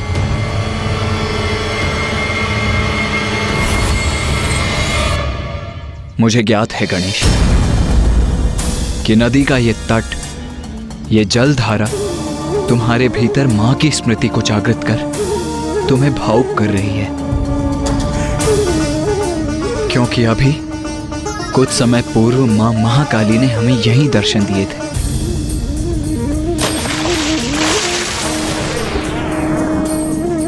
माँ से बिछोह की पीड़ा तो मुझे सता रही है भैया, किंतु मैं आपको ये कैसे समझाऊं कि मैंने अभी कितना विचित्र और रहस्यमय दृश्य इस जलधारा में देखा था। रहस्यमय और विचित्र? ऐसा क्या देखा तुमने गणेश? भैया, अभी अभी मैंने देखा कि नहीं, जो मेरी ही समझ के परे है वो भैया को कैसे समझाऊंगा मैं। मुझे अभी इनसे कुछ नहीं कहना चाहिए। गणेश, तुम्हारे समान माँ से दूर रहना मेरे लिए भी असहनीय है, किंतु स्मरण रखो अनुज, पिताश्री मेरे और तुम्हारे साथ से अधिक कुछ भी प्रिय नहीं है। यदि वो हमसे दूर हुई हैं, तो इसके पीछे अवश्य कोई बहुत बड़ा कारण है, क्योंकि हमसे उनका ये वियोग तो उन्हें भी अपार कष्ट दे रहा होगा अनुज। हाँ भैया, किंतु फिर भी हमें माँ को ढूंढने का यथासंभव प्रयास करना चाहिए। आज जो पाताल में घटित हुआ उसकी तो हम दोनों ही साक्षी है ना भैया। शुंभ निशुंभ असुर गुरु शुक्राचार्य के मार्गदर्शन में किसी भी प्रकार देवताओं को क्षति पहुंचाने में आतुर है। उन्हें रोकना अति आवश्यक है भैया, और वो माँ ही कर सकती हैं। इसलिए हमें शीघ्र माँ तक ये सूचना पहुंचानी ही होगी। सृष्टि पर जब बढ़ा असुरों का अत्याचार, तब गणेश ने लिया विनायक की अवतार। जानिए गणेश के इस अनुपम रूप की कहानी। उचित कहते हो तुम। मेरी भी चिंता का कारण यही है। ज्ञात नहीं हम दोनों मिलकर कब तक देवताओं की रक्षा कर सकेंगे। माँ का लौटकर इन असुरों का अंत करना अति आवश्यक हो गया है अनुज। किंतु भैया, माँ तो तभी लौटेंगी यहाँ जब हम उन्हें इस विकट परिस्थिति से अवगत कराएंगे। हाँ गणेश, इसीलिए अब अविलंब हमें माँ को ढूंढने का प्रयास आरंभ करना चाहिए। मैं शीघ्र ही दक्षिण की ओर प्रस्थान करता हूँ। तो मैं उत्तर दिशा की ओर जाता हूँ भैया। उचित है गणेश।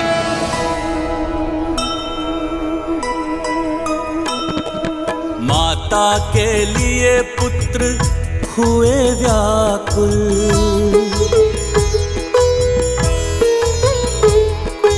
ढूंढने को निकले होके आकुल।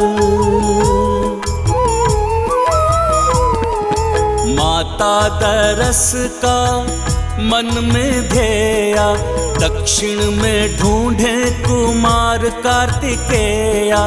उत्तर को जाए गजानन गणेशा, ममता बिन कुछ नहीं है शेषा।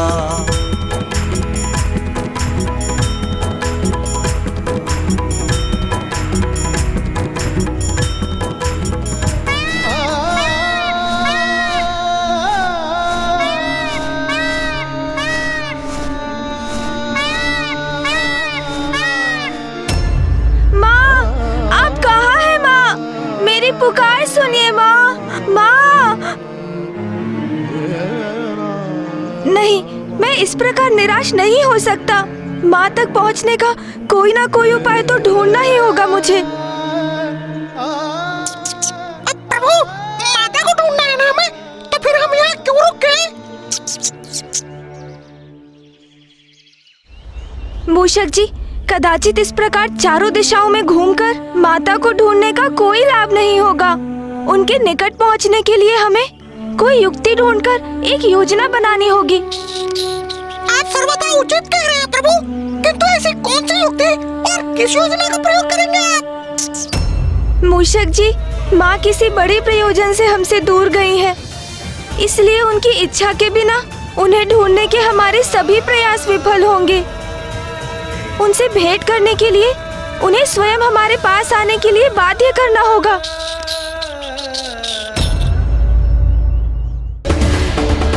सृष्टि पर जब बढ़ा असुरों का अत्याचार, तब गणेश ने लिया विनायक की अवतार। जानिए गणेश के इस अनुपम रूप की कहानी।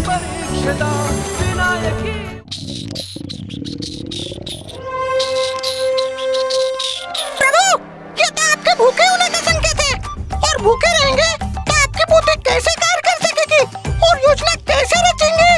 मैं तो भूखा होने के कारण ही आपको कोई सुझाव नहीं दे पा रहा हूँ, अन्यथा सदा के समान अपनी चतुर बुद्धि से ऐसी अचूक युक्ति सुझाता कि आप भी अचंभित रह जाते प्रभु।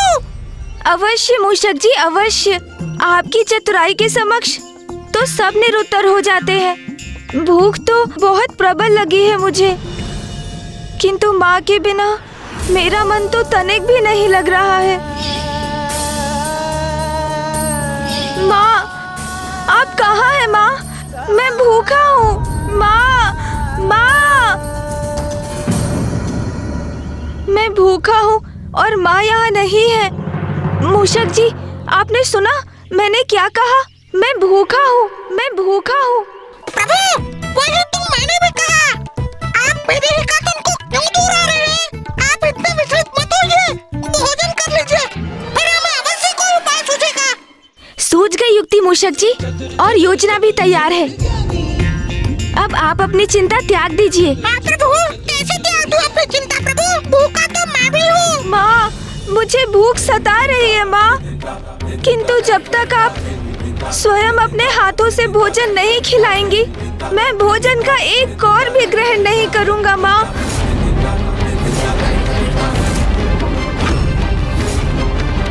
आप सुन रही है ना माँ? मैं बहुत भूखा हूँ, मैं बहुत भूखा हूँ, मैं बहुत भूखा हूँ। ये अचानक प्रभु को क्या हो गया? उनका इतना उदास स्वर तो मैंने कभी नहीं सुना।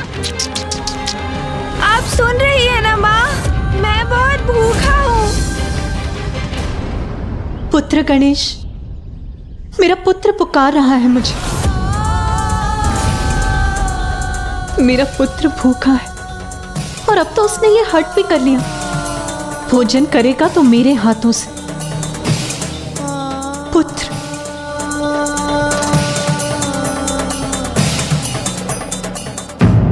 नहीं प्रभु, ऐसा मत कीजिए। बिना भोजन के आप कैसे रह सकेंगे प्रभु? मूषक जी, मेरा निश्चय अटल है। अब तो मेरे मुख में भोजन का एक भी ग्रास तभी प्रवेश करेगा जब स्वयं माँ अपने हाथों से मुझे खिलाएंगी। पुत्र, ये कैसा हट कर लिया है तुमने? योगिनियों,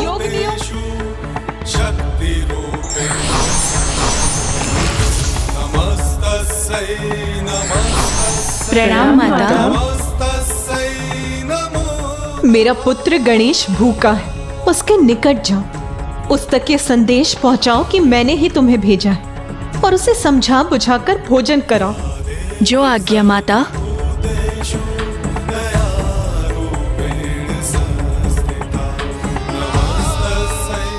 पुत्र गणेश, अपना ये हट त्याग कर भोजन अवश्य करना तुम पुत्र।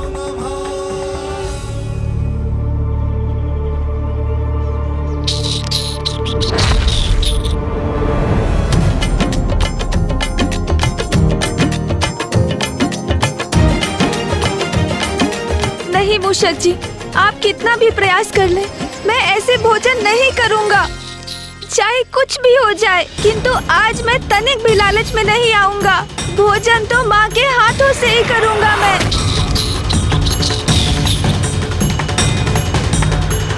माँ, मुझे अपने निकट बुला लीजिए, अपने निकट बुला लीजिए माँ, अपने इस पुत्र को बुला लीजिए। पुत्र गणेश, मुझे इस प्रकार पुकार कर विवश मत करो। पुत्र गणेश,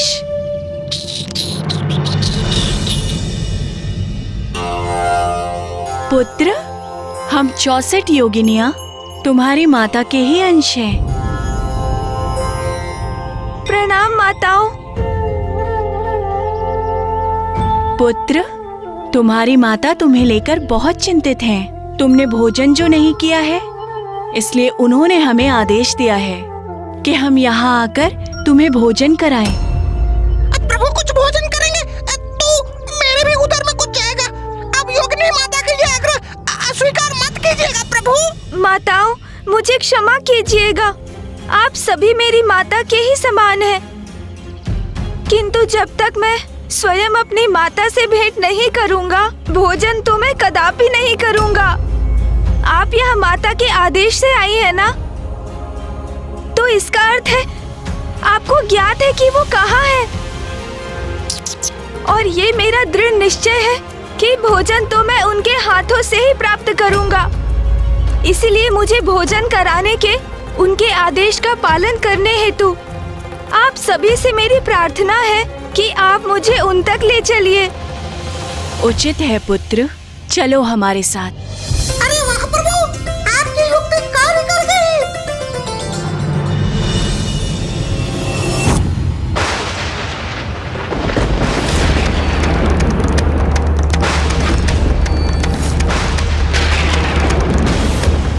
ये स्वर्ग के शांत आकाश में अचानक ये विद्युत रेखा कहां से उत्पन्न हो गई?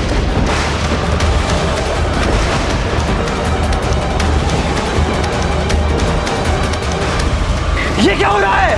ये तो स्वर्ग पर किसी शत्रु का आगमन प्रतीत होता है।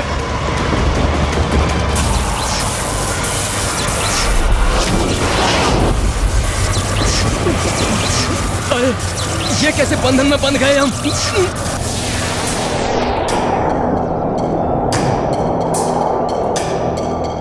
अपने हट से आपको विवश करने के लिए मुझे क्षमा कर दीजिए माँ, किंतु इसके दो कारण है माँ।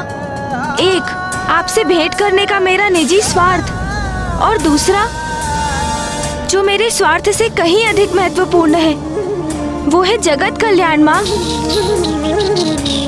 क्योंकि मुझे ये आभास हो रहा है कि असुरों की अगली चाल बहुत भयंकर होगी। उन्हें रोकना अति आवश्यक है माँ।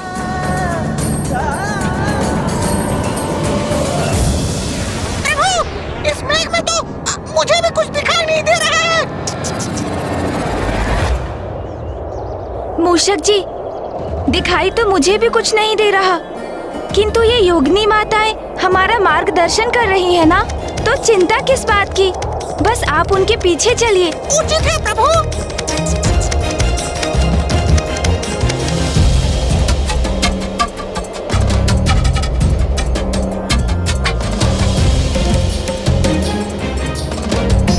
अरे अब तो सब स्पष्ट दिखाई देने लगा।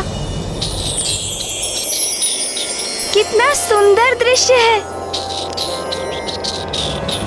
विंध्याचल पर्वत, ये मुझे पूर्व में क्यों नहीं दिखाई दिया कि माँ का यहाँ आना तो स्वाभाविक है, क्योंकि माँ ने जब माता कात्यायनी का रूप लिया था तो वो साधना करने यहीं तो आई थी।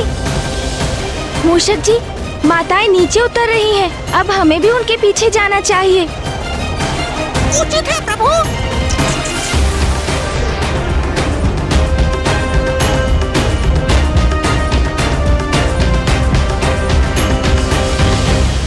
माँ, अब शीघ्र ही आपके दर्शन प्राप्त होंगे मुझे।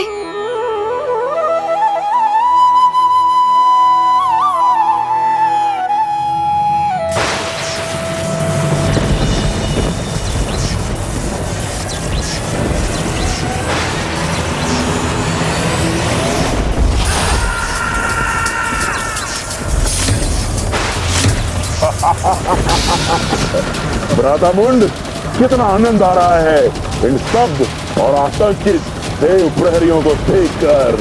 हाँ भ्राता, ये तो मात्र आरंभ है। इसका अंत तो तब होगा जब इंद्र और अन्य सभी देवता हमारी असुर सेना के सामने घुटने टेक देंगे।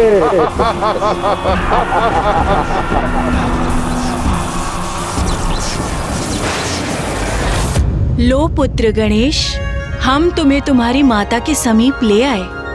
अब तुम उन्हीं के हाथों से भोजन करना। चलो आओ पुत्र। मूषक जी, भैया माँ को दक्षिण दिशा में ढूंढ रहे हैं। आप उनके पास जाइए और उन्हें बताइए कि माँ यहाँ है और उनको यहाँ लेकर आइए। उचित है प्रभु। जाइए आप मूषक जी, शीघ्र जाइए। चलिए माताओं।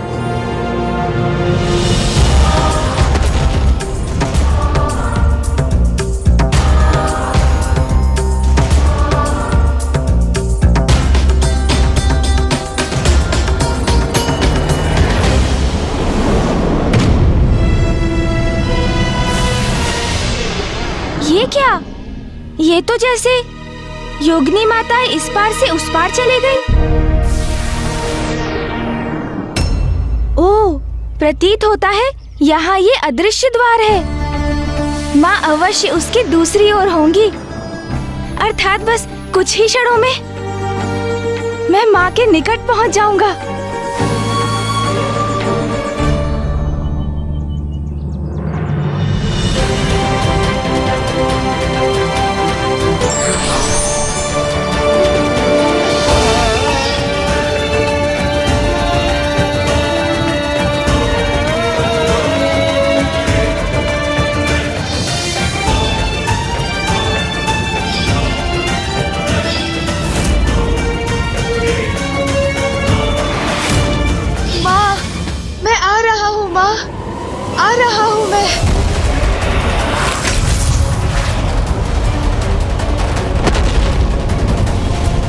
कैसा अवरोध है जो मुझे मेरी माँ से भेंट करने से रोक रहा है? इससे पूर्व असुर किसी नवीन कुटिल योजना को मूर्त रूप दे, उससे पूर्व ही मुझे हर अवरोध को पार करके माँ से मिलना होगा, अन्यथा बहुत विलंब हो जाएगा। माँ, मैं आपसे मिलने को व्याकुल हूँ। आप क्यों मुझे अपने पास आने नहीं दे रही?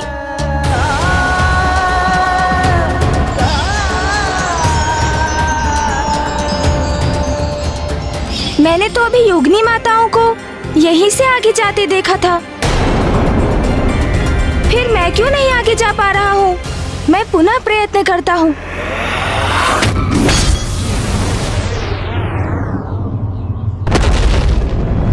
माँ, कहाँ हैं आप? मैं अब तक क्यों नहीं पहुँच पा रहा हूँ? माँ, इस स्थान में क्यों नहीं प्रवेश कर पा रहा हूँ मैं? योगिनी माताएं तो मुझे यहीं लेकर आई हैं और मैंने उन्हें भीतर जाते हुए भी देखा है, फिर ये बाधा मेरे मार्ग में ही क्यों आ रही है? उसे भेद कर माँ तक क्यों नहीं पहुँच पा रहा हूँ मैं? पुनः प्रयास करता हूँ मैं। संभव है माता को ज्ञात नहीं कि उनका पुत्र गणेश यहाँ पर है और भीतर आने की चेष्टा कर रहा है। जो भी है माँ तक पहुँच कर ही रहूंगा मैं, किंतु उसके लिए शक्ति के साथ साथ बुद्धि का भी प्रयोग करना होगा मुझे।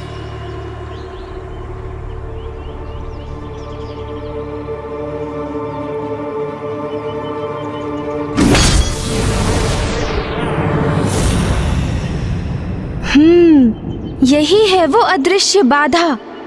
अभी मैं इसे ध्वस्त करता हूँ। सोन जी, सहायता कीजिए मेरी।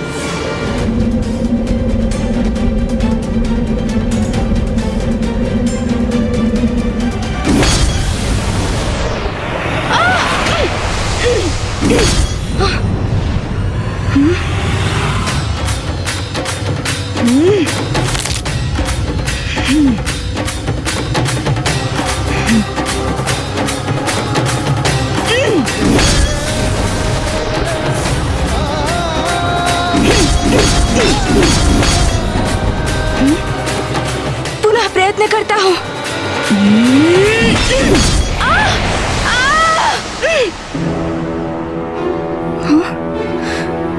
इस बार इस अदृश्य बाधा को भेद कर रहूंगा मैं।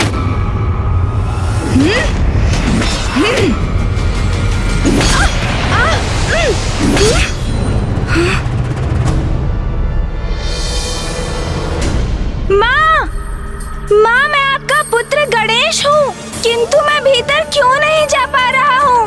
माँ, मुझे अपने निकट बुला लीजिए। माँ, माँ, मुझे अपने निकट बुला लीजिए। माँ, माँ, मुझे अपने निकट बुला लीजिए। माँ।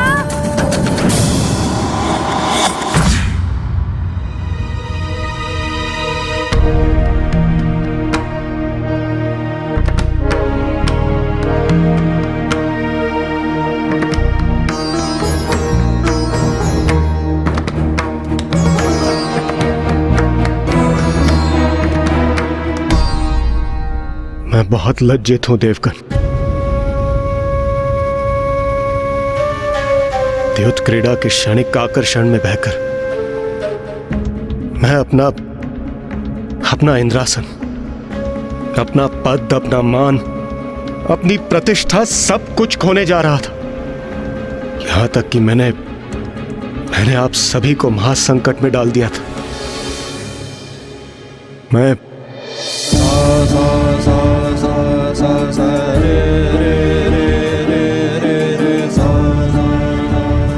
अपने क्षणिक आवेग के कारण मुझसे जो भूल हुई, उसके लिए मैं आप सभी से क्षमा याचना करता हूं। मुझे क्षमा कर दे देवगन। इंद्रदेव, जो हुआ उसे भूल जाइए।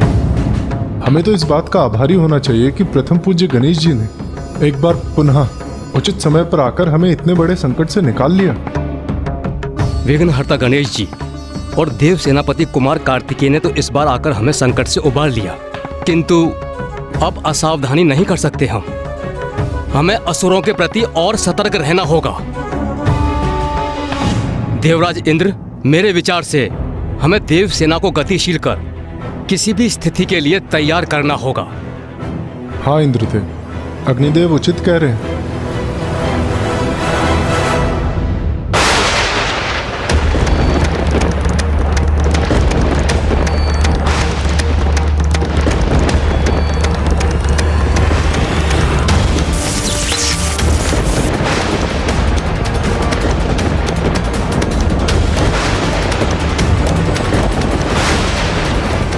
विद्युत रेखाएं, ये भूकंपन, ये अवश्य किसी संकट की सूचना है। देवगण, हमें चलकर देखना चाहिए। चलिए चलिए।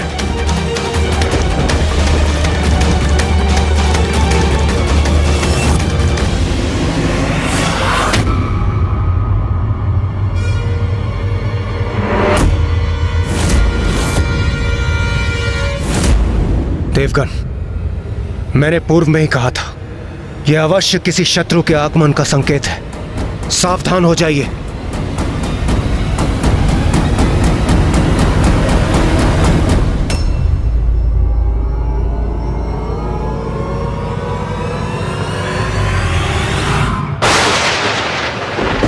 देवगण, अपने अपने अस्त्रों का आवाहन कीजिए।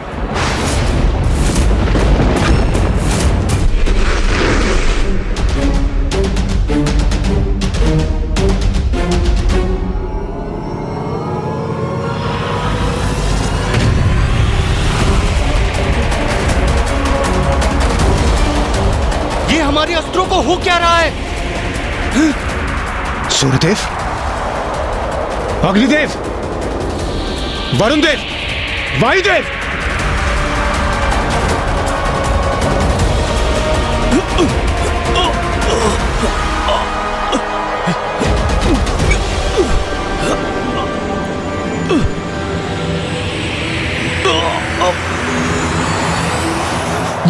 ये क्या हो रहा है?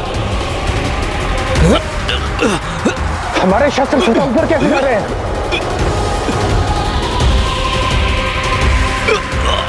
देवगण, ये हो क्या रहा है? अपने शस्त्रों को अपने नियंत्रण में रखिए। इतना विचित्र दृश्य तो मैंने पूर्व में कभी नहीं देखा।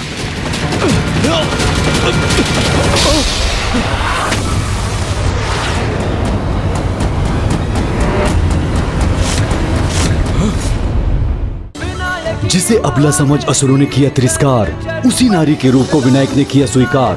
वरद विनायक के विनायकी अवतार की अद्भुत महागाथा।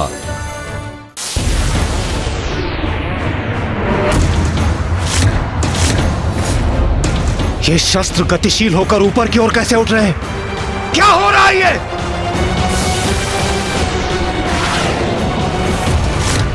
किसकी इच्छा से हो रहा है ये सब?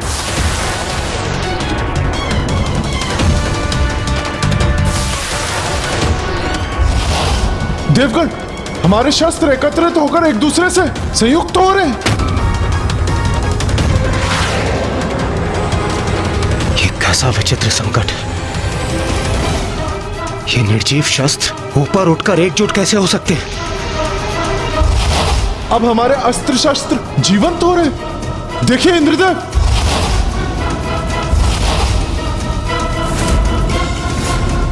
ये क्या हो रहा है?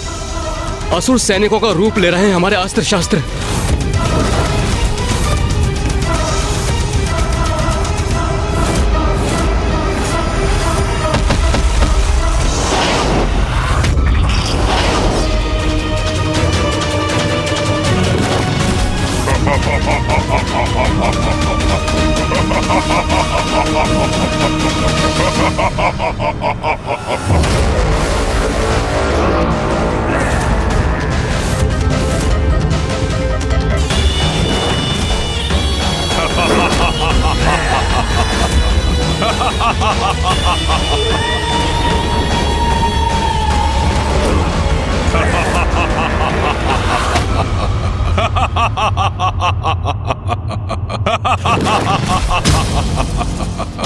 क्यों देवराजेंद्र, पहचाना मुझे? मैं हूँ शुंभ का प्रधान सेनापति धूम्रलोचन। हाँ इंद्रदेव, मैं हूँ धूम्रलोचन। द्रुत क्रीड़ा में विजय नहीं होना था इंद्रदेव, किंतु हो गए। अब तुम्हें उसका मूल्य चुकाना ही होगा।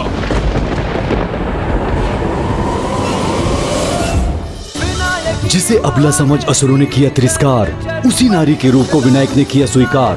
वरद विनायक के विनय की अवतार की अद्भुत महागाथा। माँ मुझे अपने निकट बुला लीजिए माँ, माँ मुझे अपने निकट बुला लीजिए माँ, माँ मुझे अपने निकट बुला लीजिए माँ। पुत्र गणेश, माँ मुझे ज्ञात है तुम मेरे निकट हो। मैं भी तुमसे भेंट करने के लिए व्याकुल हूँ, किंतु मैं तुम्हें भीतर आने की अनुमति नहीं दे सकती पुत्र। किंतु क्यों माँ? माँ मैं आपको वचन देता हूँ, मैं यहाँ पर अधिक समय तक नहीं रुकूंगा, बस आपसे भेंट कर यहाँ से चला जाऊंगा माँ। पुत्र गणेश, तुम्हें तो ज्ञात है कि मैं यहाँ एक बड़े उद्देश्य के लिए आई हूँ, जिसके कारण मेरे पास मात्र स्त्रियां ही रह सकती हैं। इसीलिए मैं तुम्हें यहाँ बुलाने में असमर्थ हूँ। यदि तुम्हें मुझसे भेंट करनी है तो तुम्हें भी नारी रूप धारण कर यहाँ आना होगा, अन्यथा तुम्हारा यहाँ आना असंभव है। अन्यथा तुम्हारा यहाँ आना असंभव है। नारी रूप माता? किंतु ये कैसे संभव है? मैं तो एक पुरुष हूँ। ओ अग्निदेव, हमारा सामना करने हेतु देव सेना को तैयार करना चाहते थे ना तुम? तो इसके प्रति उत्तर में अब हम तुम्हें चकित कर देते हैं।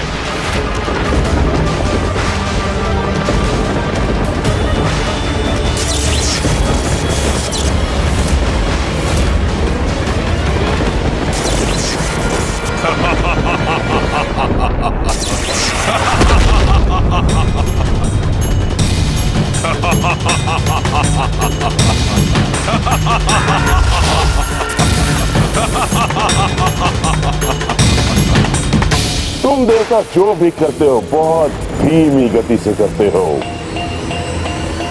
यहाँ तुम अपनी सेना तैयार करने का विचार कर रहे थे और हम अपनी सेना लेकर पहुंच भी गए।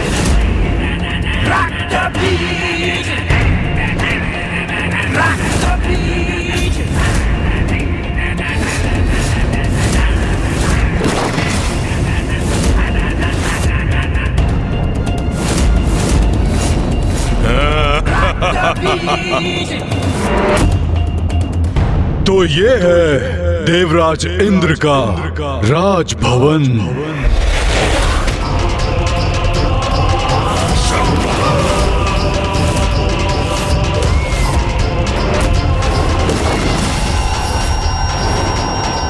ओ, तो ये है देवराज इंद्र का इंद्रासन। शंबर यहाँ?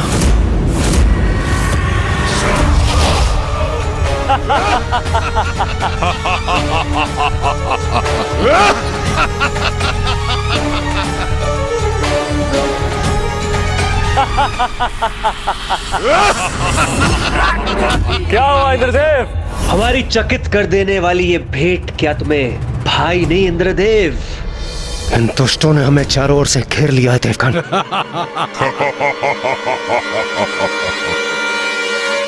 क्या हुआ मित्र देवराज, तुम्हें हमें देखकर प्रसन्नता नहीं हुई क्या? अरे हमने तो सुना था कि स्वर्ग में मित्रों का स्वागत बड़ी धूमधाम से होता है।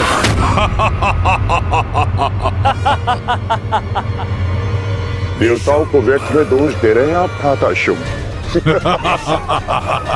ये हमारे स्वागत की व्यवस्था करते कैसे? हमारे आगमन की कोई पूर्व सूचना नहीं थी इन्हें। ये इंद्र, हमें यहाँ देखकर चकित हो गए ना तुम? चकित तो मैं अवश्य हूं, किंतु तुम्हें यहाँ देखकर नहीं, तुम्हारी निर्लजता और उद्दंडता से। तुमने छल किया है हमारे साथ, जिसके परिणाम स्वरूप प्रथम पूज्य गणेश जी ने तुम्हें उचित पाठ सिखाया है। किंतु तुम तो ठहरे निर्लज। इतनी शीघ्र तुम सब कुछ भूल गए। कुछ नहीं भूले हम, कुछ भी नहीं। और इसीलिए यहाँ आया हूँ वो सब कुछ छीनने जिस पर मेरा केवल मेरा अधिकार है। माँ ने तो बस एक संकेत दिया है, कि इस द्वार के पीछे जाने के लिए मुझे नारी रूप लेना होगा। उन्होंने ये बात कही है तो इसका कोई ना कोई उपाय तो अवश्य होगा, जिसमें मैं प्रभु श्री महागणपति से मार्गदर्शन की प्रार्थना करूंगा। वो अवश्य मेरी समस्या का समाधान सुझाएंगे।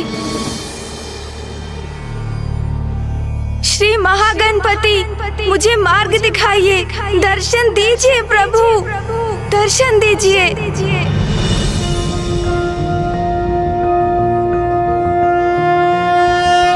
नमस्ते ब्रह्मरूपाय विष्णुरूपाय ते नमः। नमस्ते रुद्ररूपाय करिरूपाय ते नमः। विश्वरूप स्वरूपाय नमस्ते ब्रह्मचारिणे। भक्तप्रियाय देवाय नमस्तुभ्यं विनायक। ॐ सिद्धि बुद्धि सहिताय महागणपतये नमः।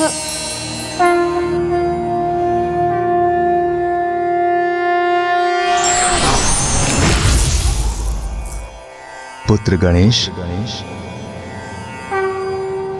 प्रणाम श्री महागणपति जी। मुझे ज्ञात है गणेश, तुम्हारी मन की दुविधा बढ़ती जा रही है। हाँ प्रभु, मैं असंभव को संभव कैसे करूं? नर से नारी कैसे बनूं? अन्यथा माँ से भेंट करने का और क्या उपाय है मेरे पास प्रभु? पुत्र गणेश, संसार की रचना पुरुष और उसकी शक्ति अर्थात नर और नारी के मिलन से ही हुई है। इसलिए नारी तत्व तो स्त्री पुरुष सभी में उपस्थित है। पुत्र, तुम्हें भी अपने भीतर के उस नारी तत्व को उजागर कर स्त्री रूप धारण कर माता के पास पहुंचना होगा। मेरा मार्गदर्शन करने के लिए आपको कोटि कोटि धन्यवाद प्रभु।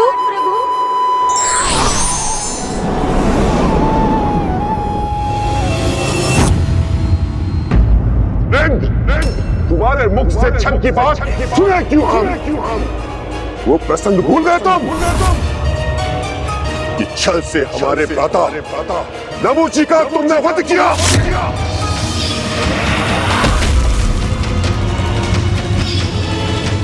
उसका फल तुम्हें और तुम्हारे देवताओं को अवश्य भोगना होगा। अवश्य तुम्हारे पापों का चिंतन प्राप्त होगा तुम्हें। वार्तालाप का समय अब समाप्त हुआ। सैनिकों, आक्रमण! आक्रमण!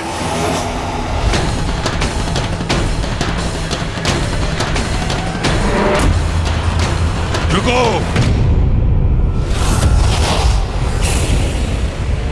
जितने अस्त्र तुम उठाओगे उतनी ही मेरी शक्ति बढ़ाओगे अग्निदेव।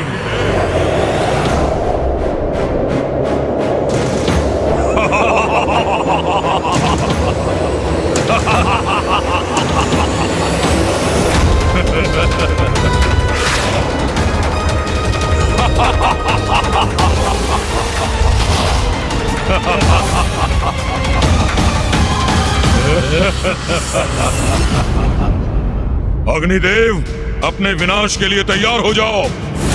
सैनिकों, आक्रमण!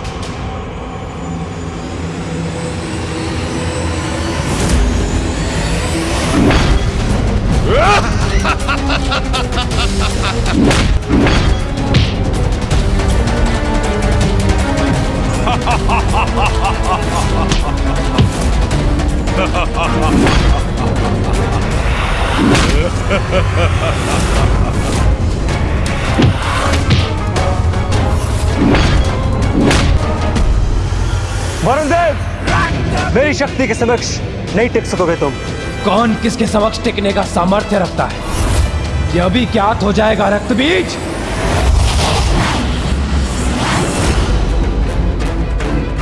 यह असुर किसी अस्त्र शस्त्र का प्रयोग क्यों नहीं कर रहा है? इस शस्त्र योद्धा पर अपने अस्त्र का वार कैसे करूं मैं? ये तो अनुचित होगा।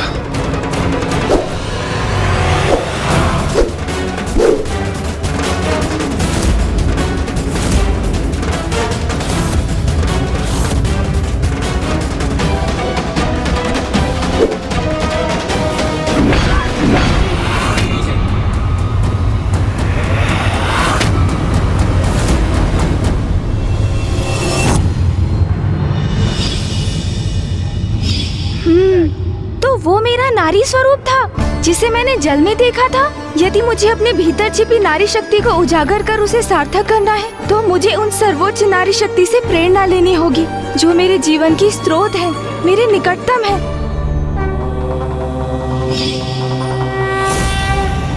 नारी जो साहस, शक्ति, सौंदर्य और स्नेह की मूर्त रूप है, जो दया और ममता की सागर है, जिसमें विनम्रता भी है और स्वाभिमान भी, जो माता लक्ष्मी के समान सौंदर्य धारिणी है तो माता सरस्वती के समान विद्या और बुद्धिमत्ता की स्वामिनी भी है, जो माता आदि शक्ति के समान शक्ति स्वरूपिणी है।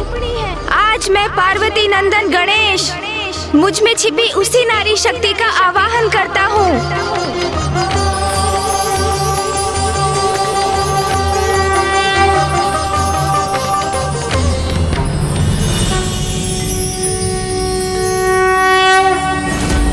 विनायकी महादेवी गज चर्म परीक्षदा, विनायकी महादेवी गज चर्म परीक्षदा, विनायकी महादेवी गज चर्म परीक्षदा।